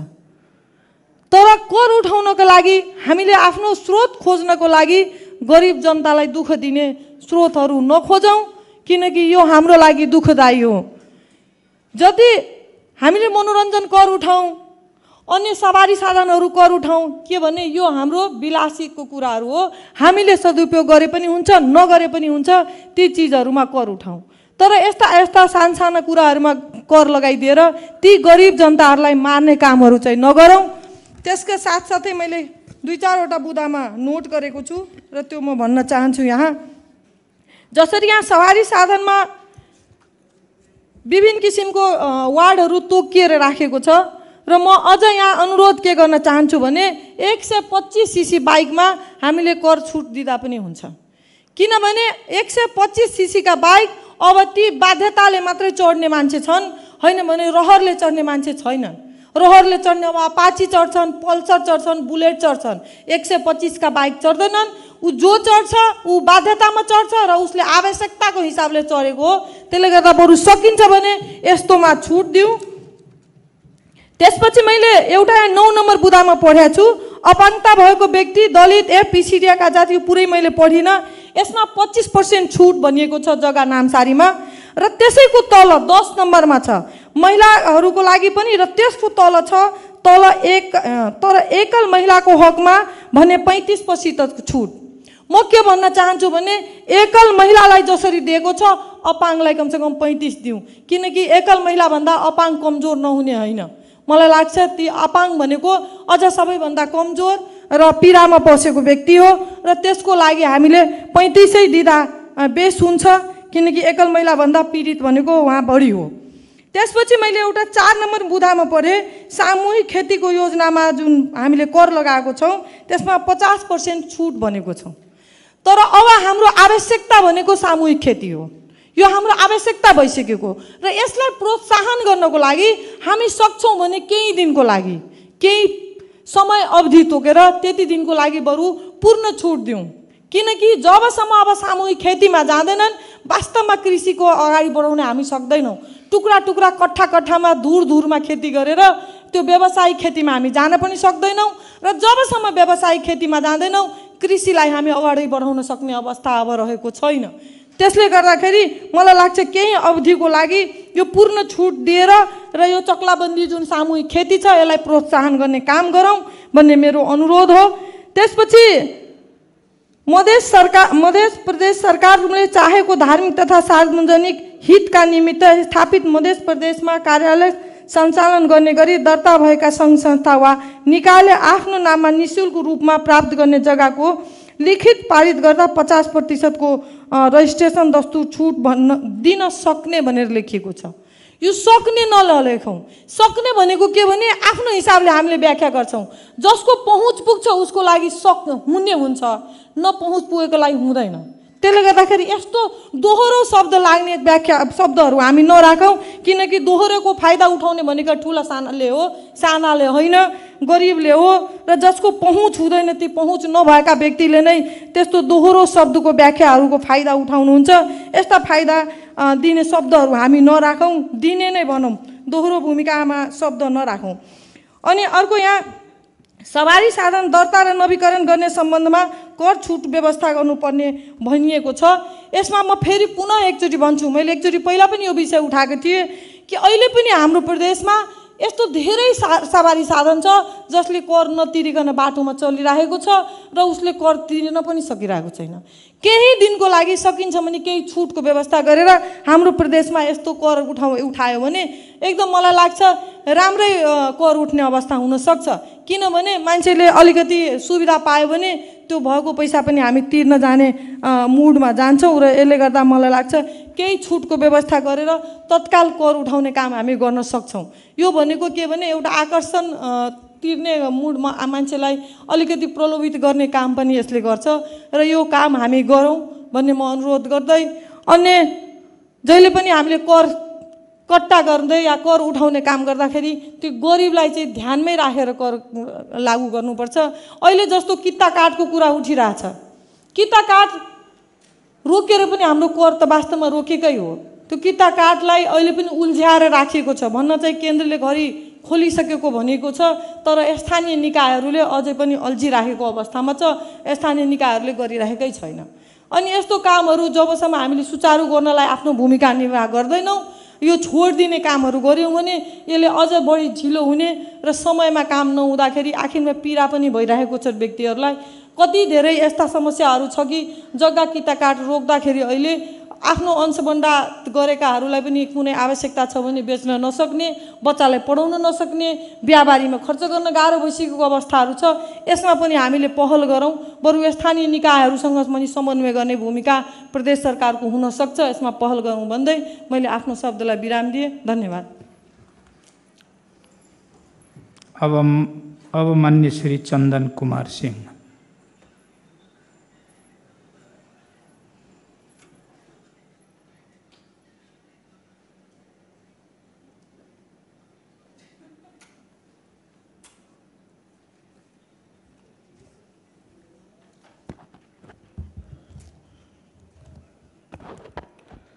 मान्य सभामुख महोदय, यो आर्थिक विधेयकमाथि जुन हामी छलफल गरिरहेछौँ, खास गरेर मैले भन्न खोजेको कि पहिला सरकारले यो निर्धारण गर्नुपर्ने हो। माननीय अर्थमन्त्रीज्यूलाई भन्न चाहन्छु सरकारको माननीय सभामुख मार्फत कि साझा करको दायरा कुन कुनमा छ। साझा कर प्रदेश सरकारले केन्द्र सरकार सङ्घीय सरकारसँग केमा कति कति हामीले अहिलेसम्म उठाउन सक्ने वातावरण छ, त्यो चिजलाई निक्रियोल गर्न सकेको हामी छौँ कि छैनौँ। बाझिने काम हामी नगरौँ। मेन हो कि त्यहाँबाट तपाईँले हामीले पाउने यो प्रदेश सरकारले दिएको कर प्रदेश सरकारले दिएको उठाएर दिएको करमा हामी कति % पाइरहेका छौँ सङ्घीय सरकारबाट, कुन कुन शीर्षकमा कति पाइरहेछौँ, यो चिज हामीले न्युक्लियर नगरीसँग हाम्रो आर्थिक अवस्था र यो विधेयकलाई के गर्छ यसमा भनेको यो दायरा त हामी प्रदेशमै लगाएर सम्भव छैन। एक त प्रदेश हाम्रो त्यतिकै पिछडिएको छन्, केन्द्रबाट त्यतिकै कमजोर यो बजेटिङमा पनि कर्णालीभन्दा पनि पछाडि पारिएका छन्। यस्तो अवस्थामा सङ्घीय सरकारले हामीले दिनुपर्ने कति हो? हाम्रो वीरगञ्ज नाकाबाट हामीले जुन शीर्षकमा जति बजेट जति ट्याक्स या कर उठाएर रेभेन्यू तिर्छौँ त्यसले पाएको हामी कति छौँ, उपेक्षित किन छौँ, यसमाथि किन नविचार गर्ने मेरो आग्रह छ मान्य सभामुख महोदय। अर्को कुरा, सानो सानो चिजहरूमा किसानसँग जोडिएका कुराहरू आइसकेका छन्, त्यसलाई अलिकति यहाँ मलाई लाग्छ कि अब आजकल साइकल र मोटरसाइकल त साँच्चैकै मोटरसाइकल भन्ने हो भने साइकल भन्दा बढी मोटरसाइकल प्रयोग हुन थाल्यो। किसानले खेतमा जाँदा पनि एउटा मोटरसाइकल राखेकै हुन्छ, गएकै हुन्छ। दुध पुर्याउनको लागि पनि मोटरसाइकल चाहिन्छ। बजारमा ल्याउनको लागि त्यसमा त पूर्ण रूपले छुट गर्नै पर्छ। सानो 150 सीसी को कम्तीमा बाइक्सलाई कर छुट गर्नुपर्छ, प्रदेश सरकारले लिनु हुँदैन। यो तुरुन्त निर्धारण गर्नु पर्दछ। अर्को कुरा, यो शराब, चुरोट यस्ता पदार्थहरूमा कर बढाउन, हामी घटाउन, के अरे शराब बन्दी गर्न सक्दैनौँ भने, चुरोट बन्दी गर्न सक्दैनौँ भने हामी यसलाई अझ बढाएर यसलाई थपेर बढाउन सकिन्छ भने गरौँ। यस्तो चिजलाई ल्याउनु पर्ने हो, यसमा त झन् बढाउनु पर्ने हो। त्यसले कमसेकम न्यूनीकरण त हुन्छ। शराब बन्दी गर्न सक्दैनौँ भने न्यूनीकरण त गर्न सकिन्छ। मान्य सभामुख महोदय, अरू एउटा कुरा मैले विचार गर्दाखेरि धार्मिक स्थलहरू हामीसँग छ, पर्यटकीय स्थलहरू छन्। हामी आइडेन्टिफाई गरौँ प्रदेश सरकारले कि कुन धार्मिक स्थल र कुन पर्यटकीय स्थललाई जुन हामी विकसित रूपमा एउटा अन्तर्राष्ट्रिय पहिचानको स्तरमा ल्याउन खोजिरहेछौँ, त्यहाँ पनि एउटा समिति होला, त्यहाँ पनि भेटी होला, विभिन्न चढाउना होला, के हुन्छ नि त। वार्षिक त्यसको आम्दानी के हो र त्यसमा हामीले पर्यटक मन्त्रालयलाई हामीले पाएको सेवा सुविधा शुल्क कति हो, के हो, त्यसलाई पनि एउटा निर्धारण गरेर एउटा ट्याक्सेसनको भित्र ल्याउन सकिन्छ भने यो के हुन्छ भने हामीले दिएको बजेटिङ, हामीले गरेको त्यहाँ सेवा सुविधा र त्यसलाई हामीले अग्रसरतातर्फ लाने खोजेको जुन हुन्छ त्यसमा पनि हाम्रो पनि कहीँ न कहीँ सहभागिता हुन्छ र प्रदेश सरकारसँग अनुनासिक सम्बन्ध हुन्छ, पछि गएर एउटा कन्टिन्युटी दिन सकिन्छ। यस्ता चिजलाई हामी न्युक्लियर गरौँ। त्यसको आन्तरिक र बाह्य पर्यटकीय हाम्रो के छ, बाह्य पर्यटक र आन्तरिक पर्यटकलाई हामी खास गरेर न्युक्लियर गरौँ र त्यसमा पनि एउटा नयाँ किसिमले एउटा अवधारणा ल्याएर त्यहाँ चाहिँ ट्याक्सेसनको व्यवस्था गर्न सकिन्छ। र बाह्य पर्यटकीय सवारी साधन लगायतका यी कुराहरूमा प्लास्टिक जन्य पदार्थ हामी बन्द गर्न खोजिरहेछौँ। प्लास्टिक जन्य पदार्थमा मान्य सभामुख महोदय मार्फत म भन्न चाहन्छु सरकारलाई कि अर्थमन्त्रीजीलाई, प्लास्टिक जन्य पदार्थलाई न्यूनीकरण होइन, समाप्त पार्ने योजना सङ्घीय सरकारदेखि केन्द्र सरकारसम्म प्लास्टिक जन्य पदार्थमा लगायतका फ्याक्ट्रीहरूदेखि लिएर सबैमा त्यसमाथि अलिकति ट्याक्स बनाउन सकिन्छ कि, यस्ता कुराहरू छन्। यसमा धेरै कुराहरू जस्तो छन्। कार जिपमा पनि मैले हेर्छु 1000 सीसीमा एकैचोटि 22,000, 1000 सीसी 1500 सीसीमा 25,000 लगायतका लास्टमा हेर्छु भने 60,000 सम्म कर। व्यावसायिक गाडीमाथि कति ट्याक्स लगाउने र व्यक्तिगत प्रयोगमा आउने सवारी साधनमाथि कति ट्याक्स लगाउने, सिधै एकैचोटि होलसेलमा लगाउन मिलेन। अलिकति माननीय अर्थमन्त्रीज्यू, अलिकति विचार गर्नुपर्ने अवस्था देखिन्छ। होलसेल नगरौँ न, सबैलाई एउटै आधारमा एउटै तराजुमा सबैलाई नापिदियो भने त बडा गाह्रो हुन्छ नि। माननीय अर्थमन्त्रीज्यू, विचार गर्नुहोस्। व्यावसायिक र छुट्याउँ, व्यावसायिक र गैर व्यावसायिक के हो।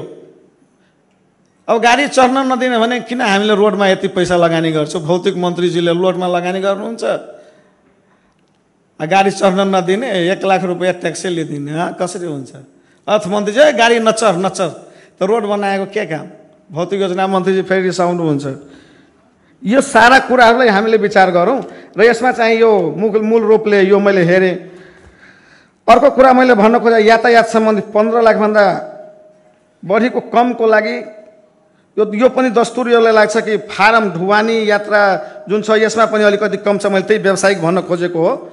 व्यावसायिक चिजलाई अलिकति त्यो हिसाबले लग्दा अलिकति व्यावसायिक किसिमले लागौँ, त्यो एउटा उचित होला मलाई जस्तो लाग्छ। यति भन्दै म आफ्नो शब्द यहीँ समाप्त गर्छु। धन्यवाद। अब मान्य श्री अभिराम शर्मा।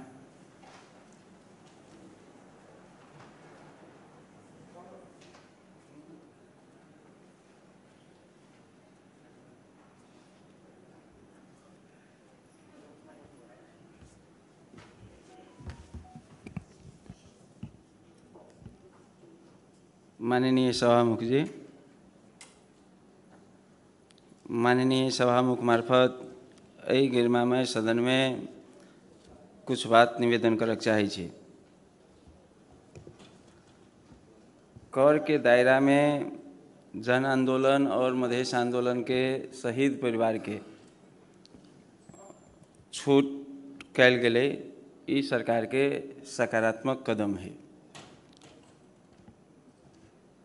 हम सब देश कर से चले छे, परंतु हम सब कौन कौन कर केना के लेब ई छलफल के विषय है।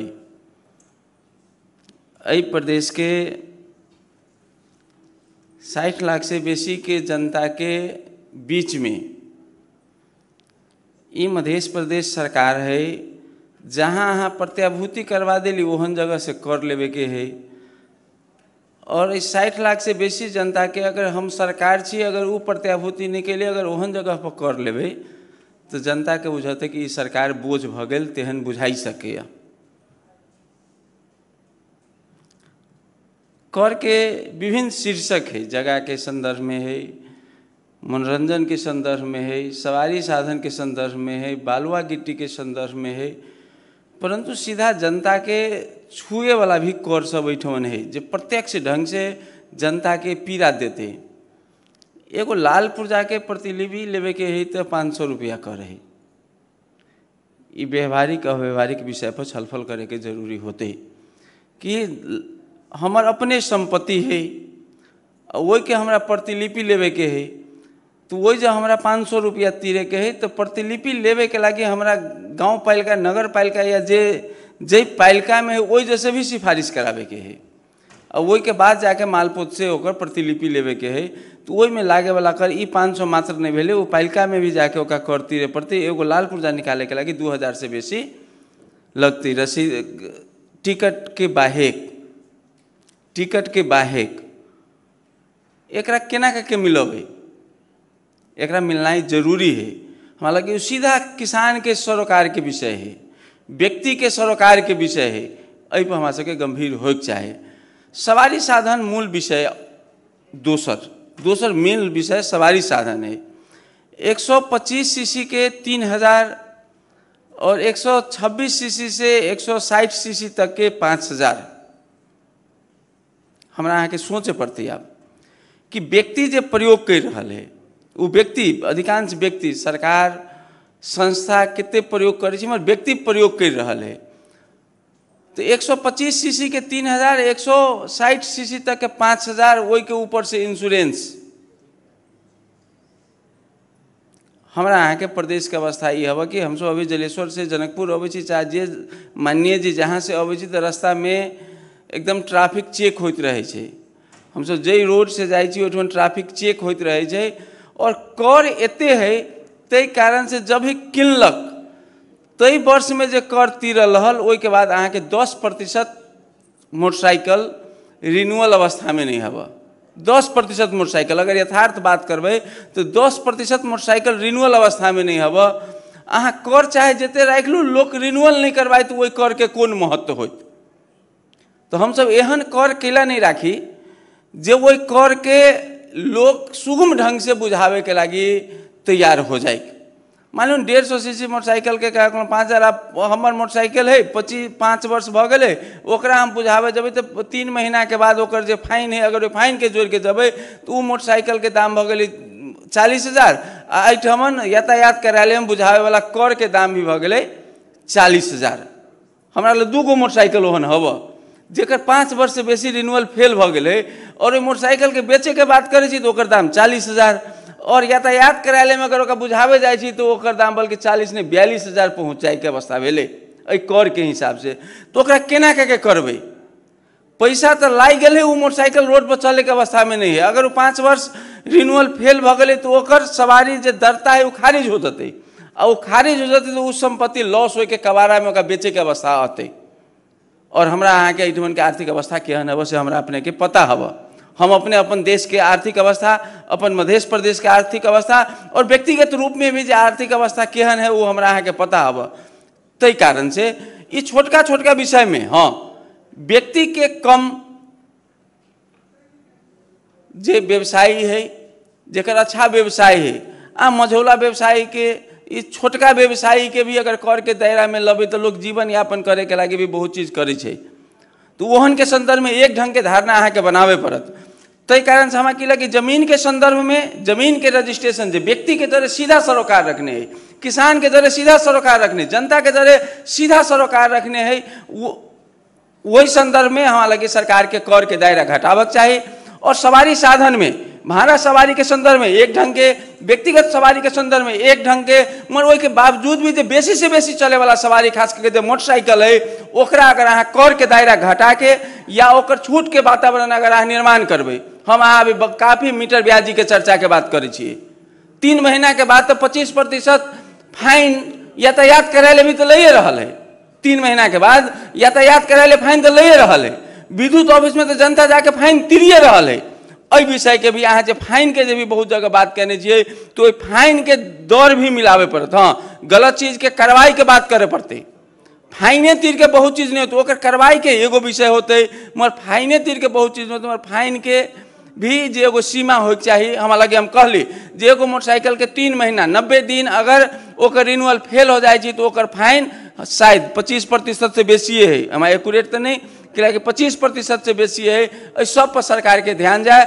ओना हम कहली जे खास करके शहीद परिवार के संदर्भ में जे एगो अलै आर्थिक विधेयक में, ई सकारात्मक बात है। और एगो बात आयल, सत्ता में संपत्ति में महिला के जोड़े के लगी विगत के दिन में विभिन्न किस्म के छूट है। ओना सरकार के तो करे के चाहिए। यहाँ प्रदेश में हम तो एहन कानून बने जिनसे 50% आरक्षण के बात कहने तो किनका दियो न, एहन किनका एहन दियो जो 50% ओका तो नाम कहाँ 20-30% के बात करे दियो न छूट, ओका हमारे बजाय छूट देवक चाहिए। हमारा सवारियों साधन अगर महिला के नाम पर दर्ता हो तो किनका छूट दियो, प्रोत्साहित करे के वातावरण हमारा के बनावक चाहिए। तो कारण से ये बात कहत। और खास करके जमीन के संदर्भ में, सवारी साधन के संदर्भ में, और सवारी साधन में महिला अगर अपना नाम पर सवारी साधन ले या महिला के मूल स्ट्रीम में लावे वाला जगह पर अगर महिला के विषय बने तो वो ठमन सरकार के कर के दायरा में महिला के लगी छूट के व्यवस्था करके आगे बढ़क चाहिए। धन्यवाद। मान्य सदस्यहरू, आर्थिक विधेयक 2080 माथि विचार गरियोस् भन्ने प्रस्तावमा मान्य सदस्यहरूको बोल्ने क्रम यही समाप्त हुन्छ। अब यो बैठक आज 15 मिनट पछि बस्ने गरी स्थगित हुन्छ।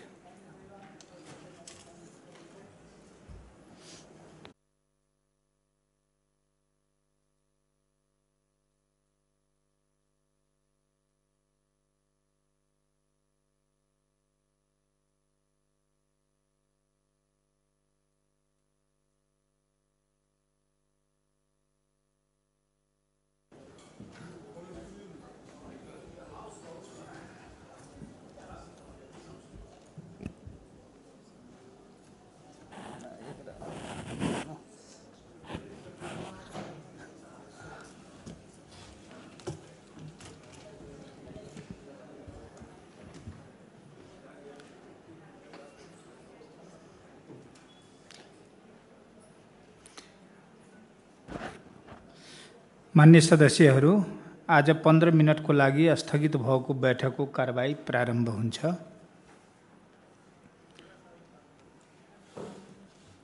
मान्य सदस्यहरू, सर्वप्रथम म मान्य अर्थमन्त्री श्री सञ्जय कुमार यादवलाई छलफलमा उठेका प्रश्नहरूको जवाब दिन अनुमति दिन्छु।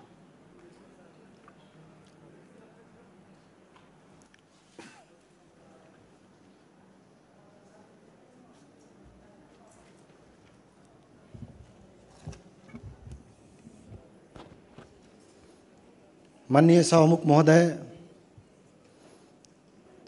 सर्वप्रथम खास गरेर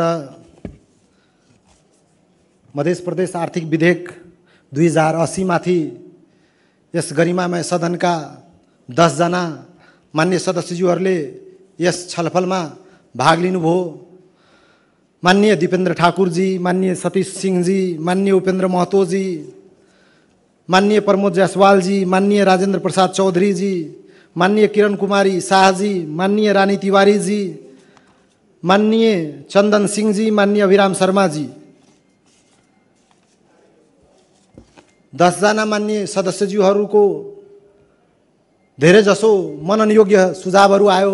त्यो सुझावलाई सरकारले आत्मसात गर्दै आगामी दिनमा यो आर्थिक विधेयकलाई अझ बढी पुरस्कृत हुने गरी अझ बढी समय सापेक्ष र जनतालाई असर नपर्ने गरी करका दायराहरू निर्धारणमा सरकार गम्भीर भएर यस तमाम सुझावलाई आत्मसात गरी आगामी दिनलाई आफ्नो कार्य सञ्चालनमा व्यवहारिक रूपमा पनि त्यसलाई लागू गर्ने नै छन्।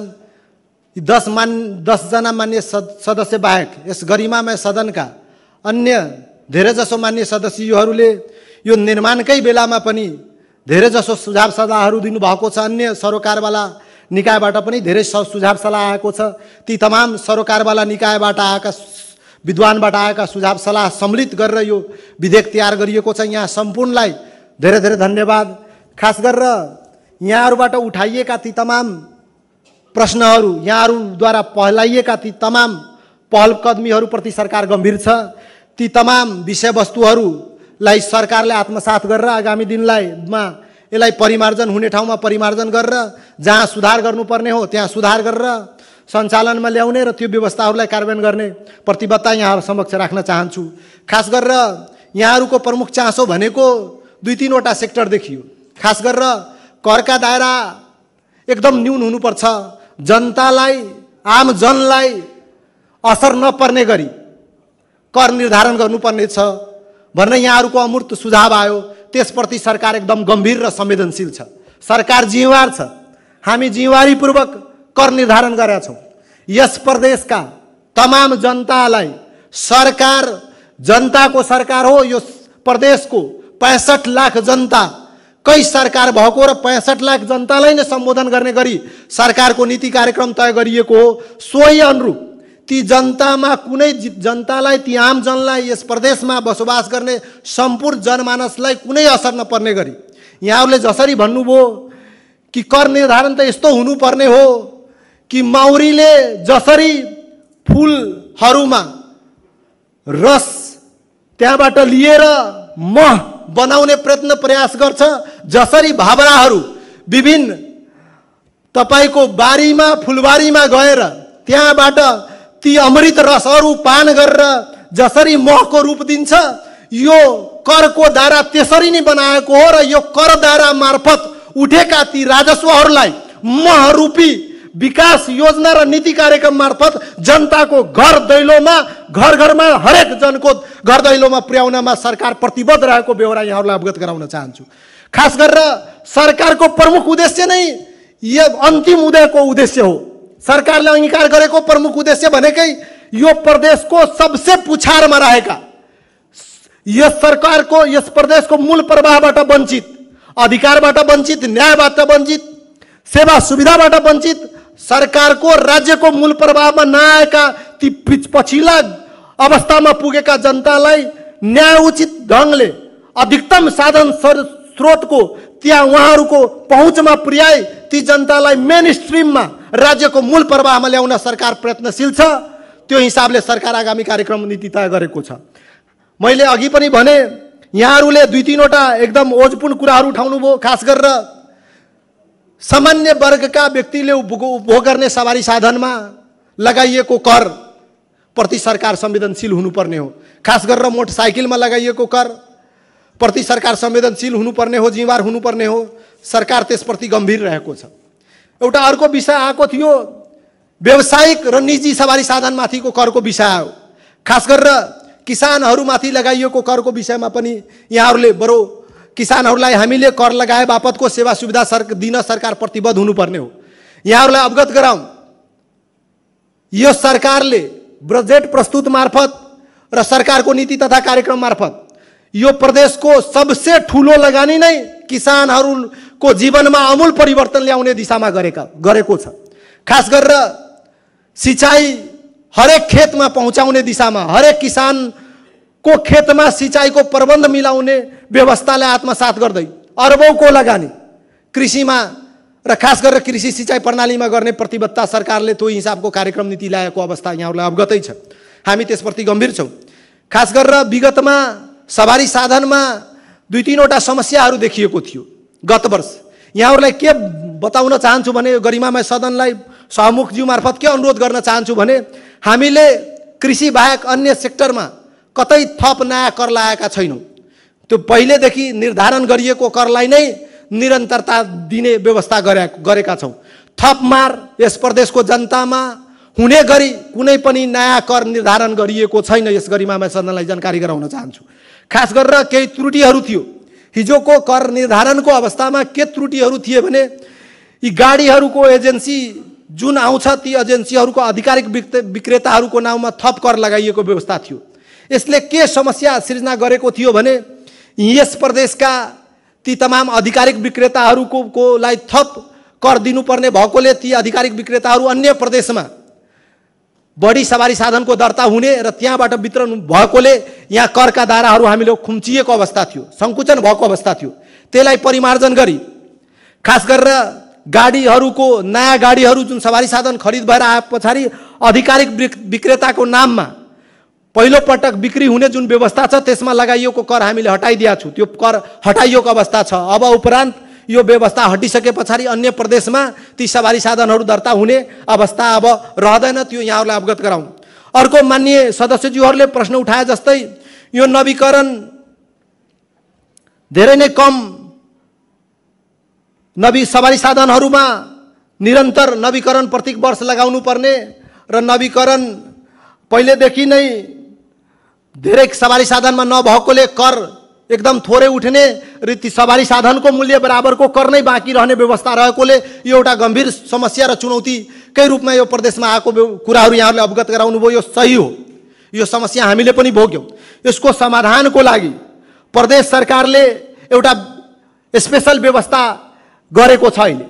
अहिले के व्यवस्था गरेका छौँ भने यस प्रदेशमा हालसम्म नवीकरण नगरिएका ती तमाम सवारी साधनहरूको लागि एकपल्टको लागि यही आगामी आर्थिक वर्ष चैत मसान्तसम्म ती नवीकरणमा लाग्ने तमाम जरिवानाहरू माफ गर्ने व्यवस्था गरेका छौँ। यस प्रदेशमा भएको तमाम सवारी साधनमा जुन पुराना सवारी साधन छ, जो नवीकरण नगरिएको तमाम सवारी साधनमा यस आगामी आर्थिक वर्षको चैत मसान्तसम्म नवीकरण गराएमा त्यसमा कुनै पनि जरिवाना गरिने छैन।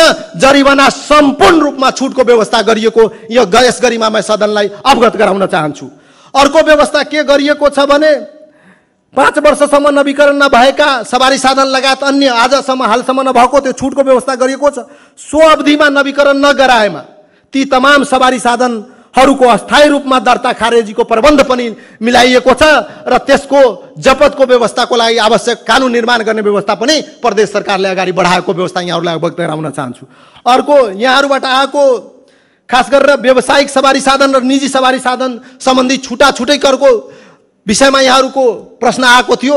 यस व्यवस्थामा त्यो व्यवस्था गरिएको छ। व्यावसायिक सवारी साधनको लागि छुट्टै करको व्यवस्था गरिएको छ र निजी सार्वजनिक सवारी साधनको लागि छुट्टै करको व्यवस्था गरिएको यहाँहरूलाई अवगत गराउन चाहन्छु। त्यो व्यवस्था गरिएको हो। अब अर्को यातायात, अब खास गरेर एउटा हामीले यातायात विधेयक यस गरिमामय सदनमा दर्ता गराइसकेको अवस्था छ। त्यस यातायात विधेयकमा हामीले के प्रबन्ध ल्याउने प्रतिबद्धता त्यहाँ गरिएको छ। बाँकी यहाँहरूको अमूर्त सुझाव सल्लाहले त्यो विधेयक पूर्णता पाउँछ। त्यसमा हामीले त्यो यातायात विधेयकमा के व्यवस्था गरेका छौँ भने त्यो नयाँ सवारी साधन अब खरिद भए पछाडि 10 वर्ष 15 वर्ष भन्दा पनि एकमुष्ट करको तिर्ने व्यवस्थाको प्रावधान ल्याउने व्यवस्था हामीले यातायात व्यवस्था विधेयकमा गरेर यहाँ दर्ता गराइएको छ। यो पूर्णता यस गरिमामय सदनका हाम्रा ती तमाम विद्वान मान्य सदस्यज्यूहरूबाट आएको अमूर्त सुझाव सल्लाह अनुसार यहाँहरूले दिएको बाटो देखाइएको बाटो अनुसार त्यसलाई थप परिमार्जन गरेर आगामी व्यवस्था गर्ने व्यवस्था यहाँ गरिएको छ। यहाँहरूलाई अवगत गराउन चाहन्छु। अर्को खास गरेर यहाँ उठेको व्यवस्था भनेको यहाँहरूको चासोको विषय गुठी लगायत वित्तीय संस्थाहरूमा कर लगाउनु पर्ने प्रावधान नदेखिएको अवस्था छ। त्यस्तै गिटी इटा भाटा चुरोट रक्सी लगायतका अन्य वस्तुहरूमा कर नलगाइएको अवस्था यहाँ त्यसमा त कर नलगाइएको छ। यसप्रति पनि सरकार संवेदनशील छ, गम्भीर छ। यसको पनि पूर्व तयारी सरकारले गरेको छ। सरकारले आवश्यक विज्ञहरूको टोली निर्माण गरी तिनको सल्लाह सुझाव अनुसार आगामी यही आर्थिक वर्षमा ती गुठी सम्बन्धी ल्याएर गुठी व्यवस्था सम्बन्धी त्यहाँभित्रका कर दायराहरू त्यहाँ निर्धारण गर्ने व्यवस्था मिलाएको छ। अन्य खास गरेर सङ्घीय सरकार मार्फत हामीलाई प्राप्त हुने करका दायराहरूमध्ये सङ्कुचित करका दायरा हामीहरूलाई दिएको छ। यसमा खास गरेर हामीलाई प्रदान गरिएको कर उठाउने दायरा भनेको घर जग्गा लगायतको रजिस्ट्रेसन कर, सवारी साधन सम्बन्धी कर, मनोरञ्जन कर, विज्ञापन कर, पर्यटन कर, कृषि कर, ढुङ्गा गिटी बालुवा माटो, 72 कर, वन पैदावार कर लगायतका करहरू हामीलाई दिएको अवस्था छ। ती बापत अन्य धेरैजसो ठाउँबाट धेरैजसो अन्य प्रावधानहरूबाट पनि कर उठाउने व्यवस्था छ। त्यसको लागि मैले सरकारको नीति तथा कार्यक्रममा पनि यहाँहरूले सुनिसक्नुभयो होला। बजेट वक्तव्यमै पनि हामीले त्यहाँ भनेका थियौँ कि सङ्घीय सरकारसँग आवश्यक पहल कदमी गरेर जसरी गैर न्यायिक राजस्व बाँडफाँड गरिएको छ, जसरी प्रदेशलाई दिने संवैधानिक प्रावधान अनुसार प्रदेशलाई दिने प्रदेशको अधिकार क्षेत्रभित्र परेका ती करका दायराहरूलाई पहल्याई सङ्घीय सरकारसँग आवश्यक जोरदार पहल गरेर यो आगामी आर्थिक वर्षमा ती करका सङ्कुचित दायरालाई विस्तार गरी करका आवश्यक सम्पूर्ण दायरामा प्रदेश सरकारले उठाउनु पर्ने ती तमाम दायराहरूलाई अभिवृद्धि गर्नेतर्फ प्रदेश सरकार एकदम तदारुकताका साथ लाग्नेछ भन्ने व्यवस्था यहाँहरूलाई अवगत गराउन चाहन्छु। अर्को यहाँहरूलाई के अवगत गराउन चाहन्छु भने अहिले घर जग्गा रजिस्ट्रेसन करमा अनुसूची 1 बमोजिम उठाइएको घर जग्गा रजिस्ट्रेसन शुल्क 40% प्रदेश सञ्चित कोषमा र 60% स्थानीय सञ्चित कोषमा जम्मा गर्ने व्यवस्था छ। सो अर्को के जानकारी गराउँ यहाँ गरिमामय सदनलाई, सवारी साधन सम्बन्धमा व्यवस्था भएको कर मार्फत उठेको कर राजस्वमा सवारी साधनबाट प्राप्त कर रकम 60% प्रदेश सञ्चित कोषमा र 40% स्थानीय प्रदेश विभाज्य कोष मार्फत बाँडबाट स्थानीय सञ्चित कोषमा जम्मा हुने व्यवस्था गरेको छु।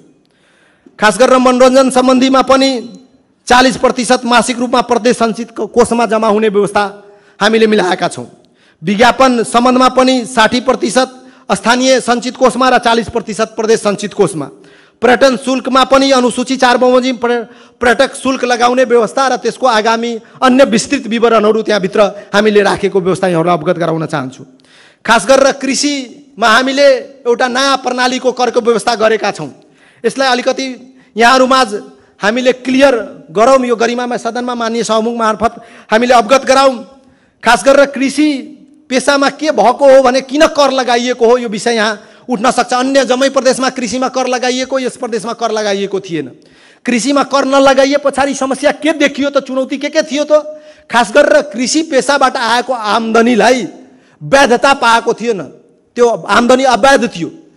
त्यो आम्दानीलाई हामीले यस राष्ट्रको कानुन ऐनले इलिगल घोषणा गरेका थियो।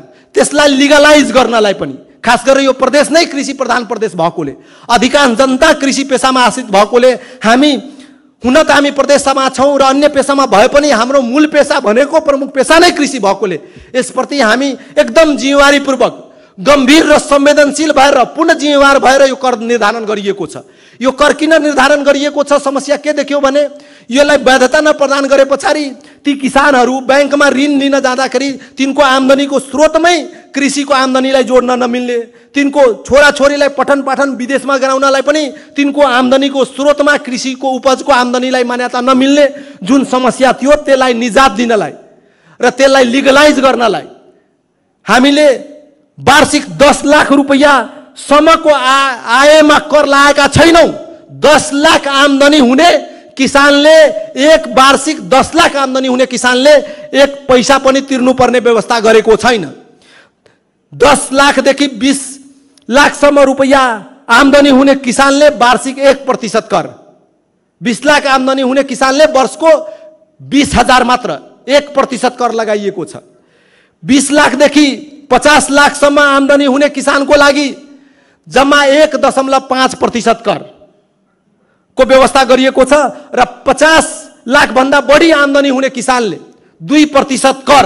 त्यसको पनि प्रावधान के राखिएको छ भने सो घोषणा अनुसार त्यसमा कुनै पनि तपाईलाई दबाब दिने र गर्नै पर्ने हैन, किसानले आफ्नो आम्दानी सो घोषणा गर्ने सम्मको छुट दिएको अवस्था यस गरिमामय सदनलाई मान्य सदस्यहरूलाई म अवगत गराउन चाहन्छु। यसरी परिमार्जित हुने गरी किसान मैत्री र किसान मैत्री प्रदेश भएकोले, किसान मुखी प्रदेश भएकोले किसानबाट उपज भएका आम्दानीलाई पनि लिगलाइज गर्नलाई, तिनले पनि सरकारको मूल प्रवाहमा तिनको आम्दानीलाई पनि हामीले लिपिबद्ध गराउनलाई यो व्यवस्था गरेको यस गरिमामय सदनमा जनतालाई अवगत गराउन चाहन्छु। अर्को प्रावधान हामीले खास गरेर हाम्रो जटिलता के देखियो भने हामीले के अवगत गराउँ भने हामीलाई चुनौती के छ भने हामी कुन चुनौतीको सामना गरिरहेका छौँ भने खास गरेर प्रदेश स्थानीय तहलाई वितरण हुने राजस्व न्यायोचित नभएको अवस्थामा पहिले पनि अवगत गराएका छौँ, बारम्बार गराएको छौँ। यो बाँडफाँड सन्तुलित भएन, पारदर्शी भएन, संवैधानिक व्यवस्था अनुरूपको भएन। यसको लागि मैले अघि पनि भनेका थिएँ कि यसको लागि सर्वदलीय सर्वपक्षीय एउटा संयन्त्र निर्माण गरेर हामी सङ्घीय सरकार मार्फत गएर न्यायोचित हिसाबले खास गरेर मध्य प्रदेश सरकारको जसरी मध्य प्रदेशका आम जनताको करले सङ्घीय सरकारलाई हामी जसरी राजस्व हामीले बुझाउने गरेका छौँ, जसरी राजस्व बाँडफाँडमा र अहिले सरकारको कुल राजस्वमा जति योगदान मध्य प्रदेश सरकारको त्यही हिसाबमा त्यहाँ भागीदारी हिस्सेदारी पनि मध्य प्रदेश सरकार र मध्य प्रदेशको आम जनताको हुनुपर्ने गरी न्यायोचित बजेट विनियोजन हुनुपर्ने व्यवस्थामा यो प्रदेश सरकार आवश्यक पहल कदमी गर्नेछ। त्यसको लागि सर्वदलीय संयन्त्र मार्फत हामी आवश्यक पहल र व्यवस्थापन गर्ने व्यवस्था यहाँहरूलाई अवगत गराउन चाहन्छु। अर्को अन्तर सरकारी वित्त व्यवस्थापन ऐन 2074 को दफा 6 को उपदफा 2 बमोजिम प्राप्त हुने मूल्य अभिवृद्धि कर र अन्त शुल्क करबाट उठेका राजस्वमा नेपाल सरकारले 70% र प्रदेश र स्थानीय सरकारलाई 15% बाँडफाँड गरिने गैर न्यायिक वितरण प्रणालीलाई पुनरावलोकन गर्न हामीले जोरदार माग गर्न र प्रमुख पहल कदमी मध्य प्रदेश सरकारले गर्ने यहाँहरूलाई अवगत गराउन चाहन्छु। त्यसको लागि हामीले आवश्यक पहल कदमी नै गर्नेछौँ, यो पनि अवगत गराउन चाहन्छु। अर्को राष्ट्रिय प्रकृति स्रोत तथा वित्त आयोग सङ्घ प्रदेश र स्थानीय तहलाई राजस्व बाँडफाँड अनुदान वितरण गर्ने प्रणालीमा जनसङ्ख्या र मानव विकास सूचाङ्कलाई प्रमुख आधार बनाई मापदण्ड राजस्व र अनुदान वितरणको प्रमुख मापदण्ड बनाउन सङ्घीय सरकारलाई गम्भीर ध्यान आकर्षण यस गरिमामय सदन मार्फत पुनः फेरि पनि गराउन चाहन्छु। खास गरेर प्रदेशले आफैले उठाइरहेको करलाई राजस्वलाई दरिलो हिसाबले काम गर्न सक्ने वातावरण बनाउन मनोरञ्जन कर, कृषि कर, घर जग्गा रजिस्ट्रेसन कर, सवारी कर लगायतका अन्य करहरू र अन्य क्षेत्रबाट उठ्ने करका दायराहरूको सम्बन्धमा ती दायराहरू पहिचान गरेर विज्ञ टोलीहरूसँग आवश्यक परामर्श गरेर ती तमाम दायराहरू पनि बढाउने दिशामा प्रदेश सरकार आवश्यक पहल कदमी लिनेछ। अर्को हामीले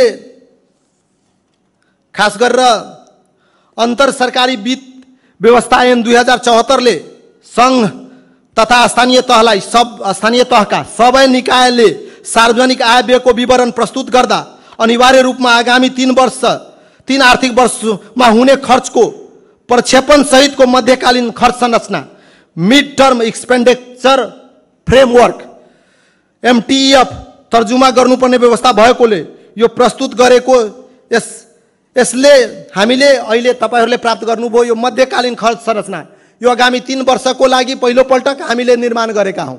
आगामी 3 आर्थिक वर्षको लागि प्रदेश सरकारले अनिवार्य रूपमा सङ्घीय सरकारले सङ्घीय व्यवस्था अनुसार आगामी 3 वर्षको खर्च संरचना र स्रोत सुनिश्चितताको व्यवस्थालाई अंगीकार गरेर प्रदेशको सम्पूर्ण वास्तविक अवस्थाको विवरण सहितको यो संरचना हामीले सार्वजनिक गरेका छौँ। यो हरेक मान्य सदस्यज्यूहरूलाई पनि उपलब्ध गराइएको छ। यो व्यवस्थामा पनि हामी यो वित्त अन्तर सरकारी वित्त व्यवस्था ऐन 2074 अनुसार नै यो व्यवस्था हामी अगाडि गरेर बढाएको छौँ। यहाँहरूमा हातमा अवगत होला, यसलाई अध्ययन गर्नु होला, त्यो अनुरोध गर्न छौँ। यही फ्रेमवर्कमा रहेर आगामी बजेट, आगामी नीति कार्यक्रम, स्रोत सुनिश्चितता समेत पारदर्शी हिसाबले हामीले कमसे कम या वित्तीय अनुशासन कायम हुने हिसाबले हामीले गर्ने प्रावधान गरेका छौँ।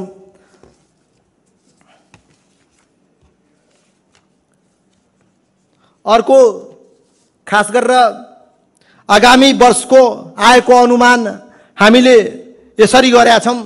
आन्तरिक राजस्वबाट 4 अर्ब 37 करोड 81 लाख 2 हजार, समानीकरण अनुदानबाट 7 अर्ब 41 करोड 50 लाख, सम्पूरक अनुदानबाट 98 करोड, विशेष अनुदानबाट 49 करोड, सङ्घीय सरकारबाट प्राप्त सशर्त योजनाका लागि प्राप्त अनुदान रु 4 अर्ब 56 करोड 85 लाख, बाँडफाँड हुने राजस्व जुन प्राकृतिक वित्त आयोगबाट बाँडफाँड हुने राजस्व रु 11 अर्ब 38 करोड 19 लाख नगद मौजदात प्रदेश सरकारसँग हामीले अनुमान गरे अनुसार 12 अर्ब 90 करोड 11 लाख 30 हजार, आन्तरिक ऋण 2 अर्ब गरी जम्मा 44 अर्ब 11 करोड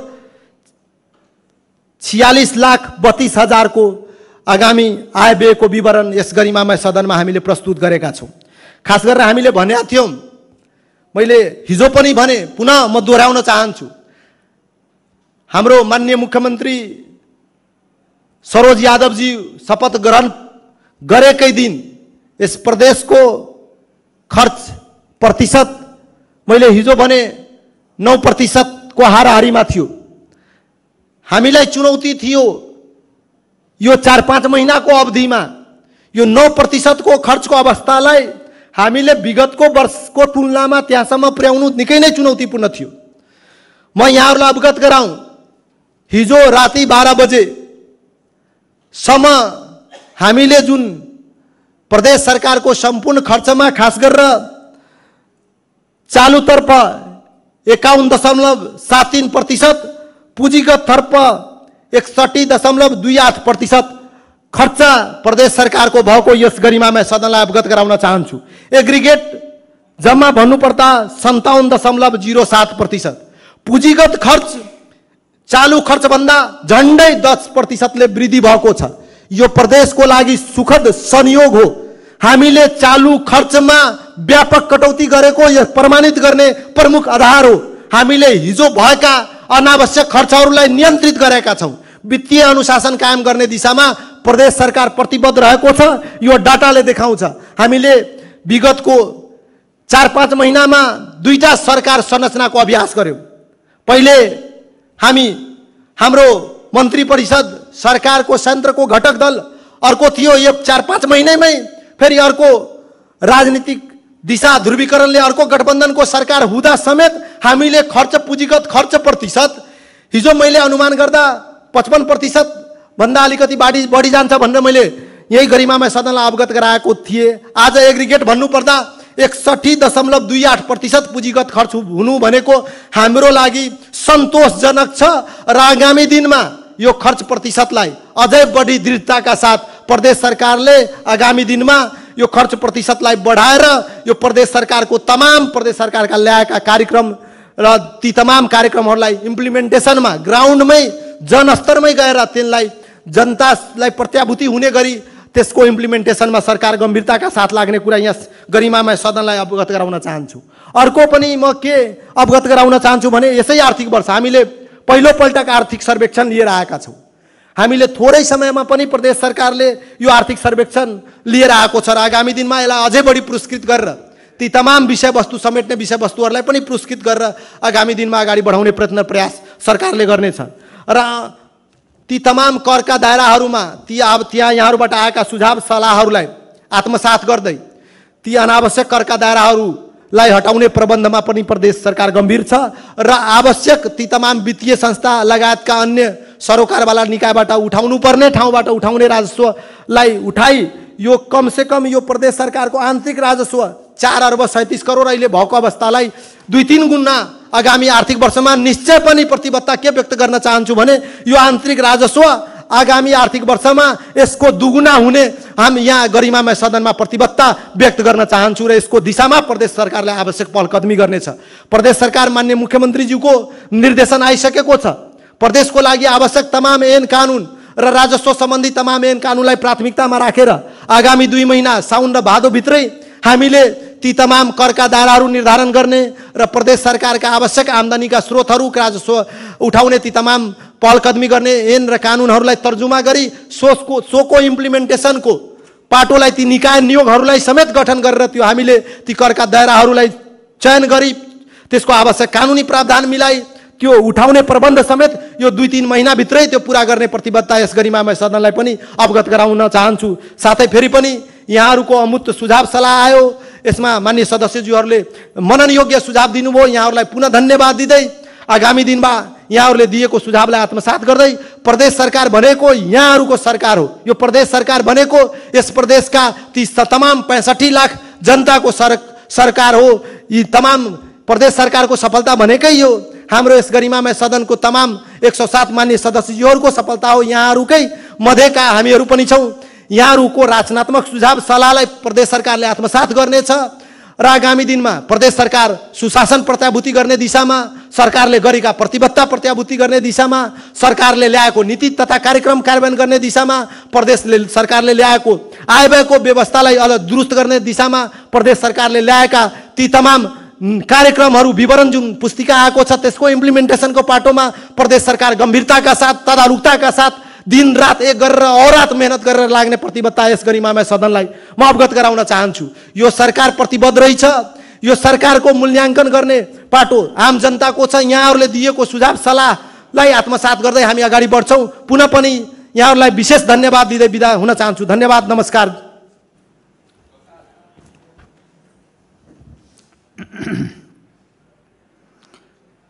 अब यो छलफल यहीँ समाप्त हुन्छ। अब म आर्थिक विधेयक 2080 माथि विचार गरियोस् भन्ने प्रस्तावलाई निर्णयार्थ प्रस्तुत गर्दछु। यो प्रस्तावको पक्षमा हुने मान्य सदस्यहरूले हुन्छ भन्नुहोला र यसको विपक्षमा हुने मान्य सदस्यहरूले हुन्न भन्नुहोला। यो प्रस्तावको पक्षमा हुने मान्य सदस्यहरूले हुन्छ भन्नुहोस्। यो प्रस्तावको विपक्षमा हुने मान्य सदस्यहरूले हुन्न भन्नुहोस्। हुन्न भन्ने आवाज सुनिएन, त्यसर्थ आर्थिक विधेयक 2080 माथि विचार गरियोस् भन्ने मान्य अर्थमन्त्री श्री सञ्जय कुमार यादवले प्रस्तुत गर्नुभएको प्रस्ताव सर्वसहमतबाट स्वीकृत भएको घोषणा गर्दछु। मान्य सदस्यहरू आर्थिक विधेयक 2080 माथि संशोधन प्रस्ताव दर्ता गर्न चाहनुहुने मान्य सदस्यहरूले 2080 असार 26 गते दिनको 2 बजेसम्म सचिवालयमा दर्ता गराउनुहोला। अब यो बैठक 2080 साल असार महिनाको 26 गते मङ्गलबार दिनको 1 बजेसम्मको लागि स्थगित हुन्छ। सत्य, तथ्य, निष्पक्ष अनि खोजमूलक समाचारको साथमा एभरेस्ट न्यूज।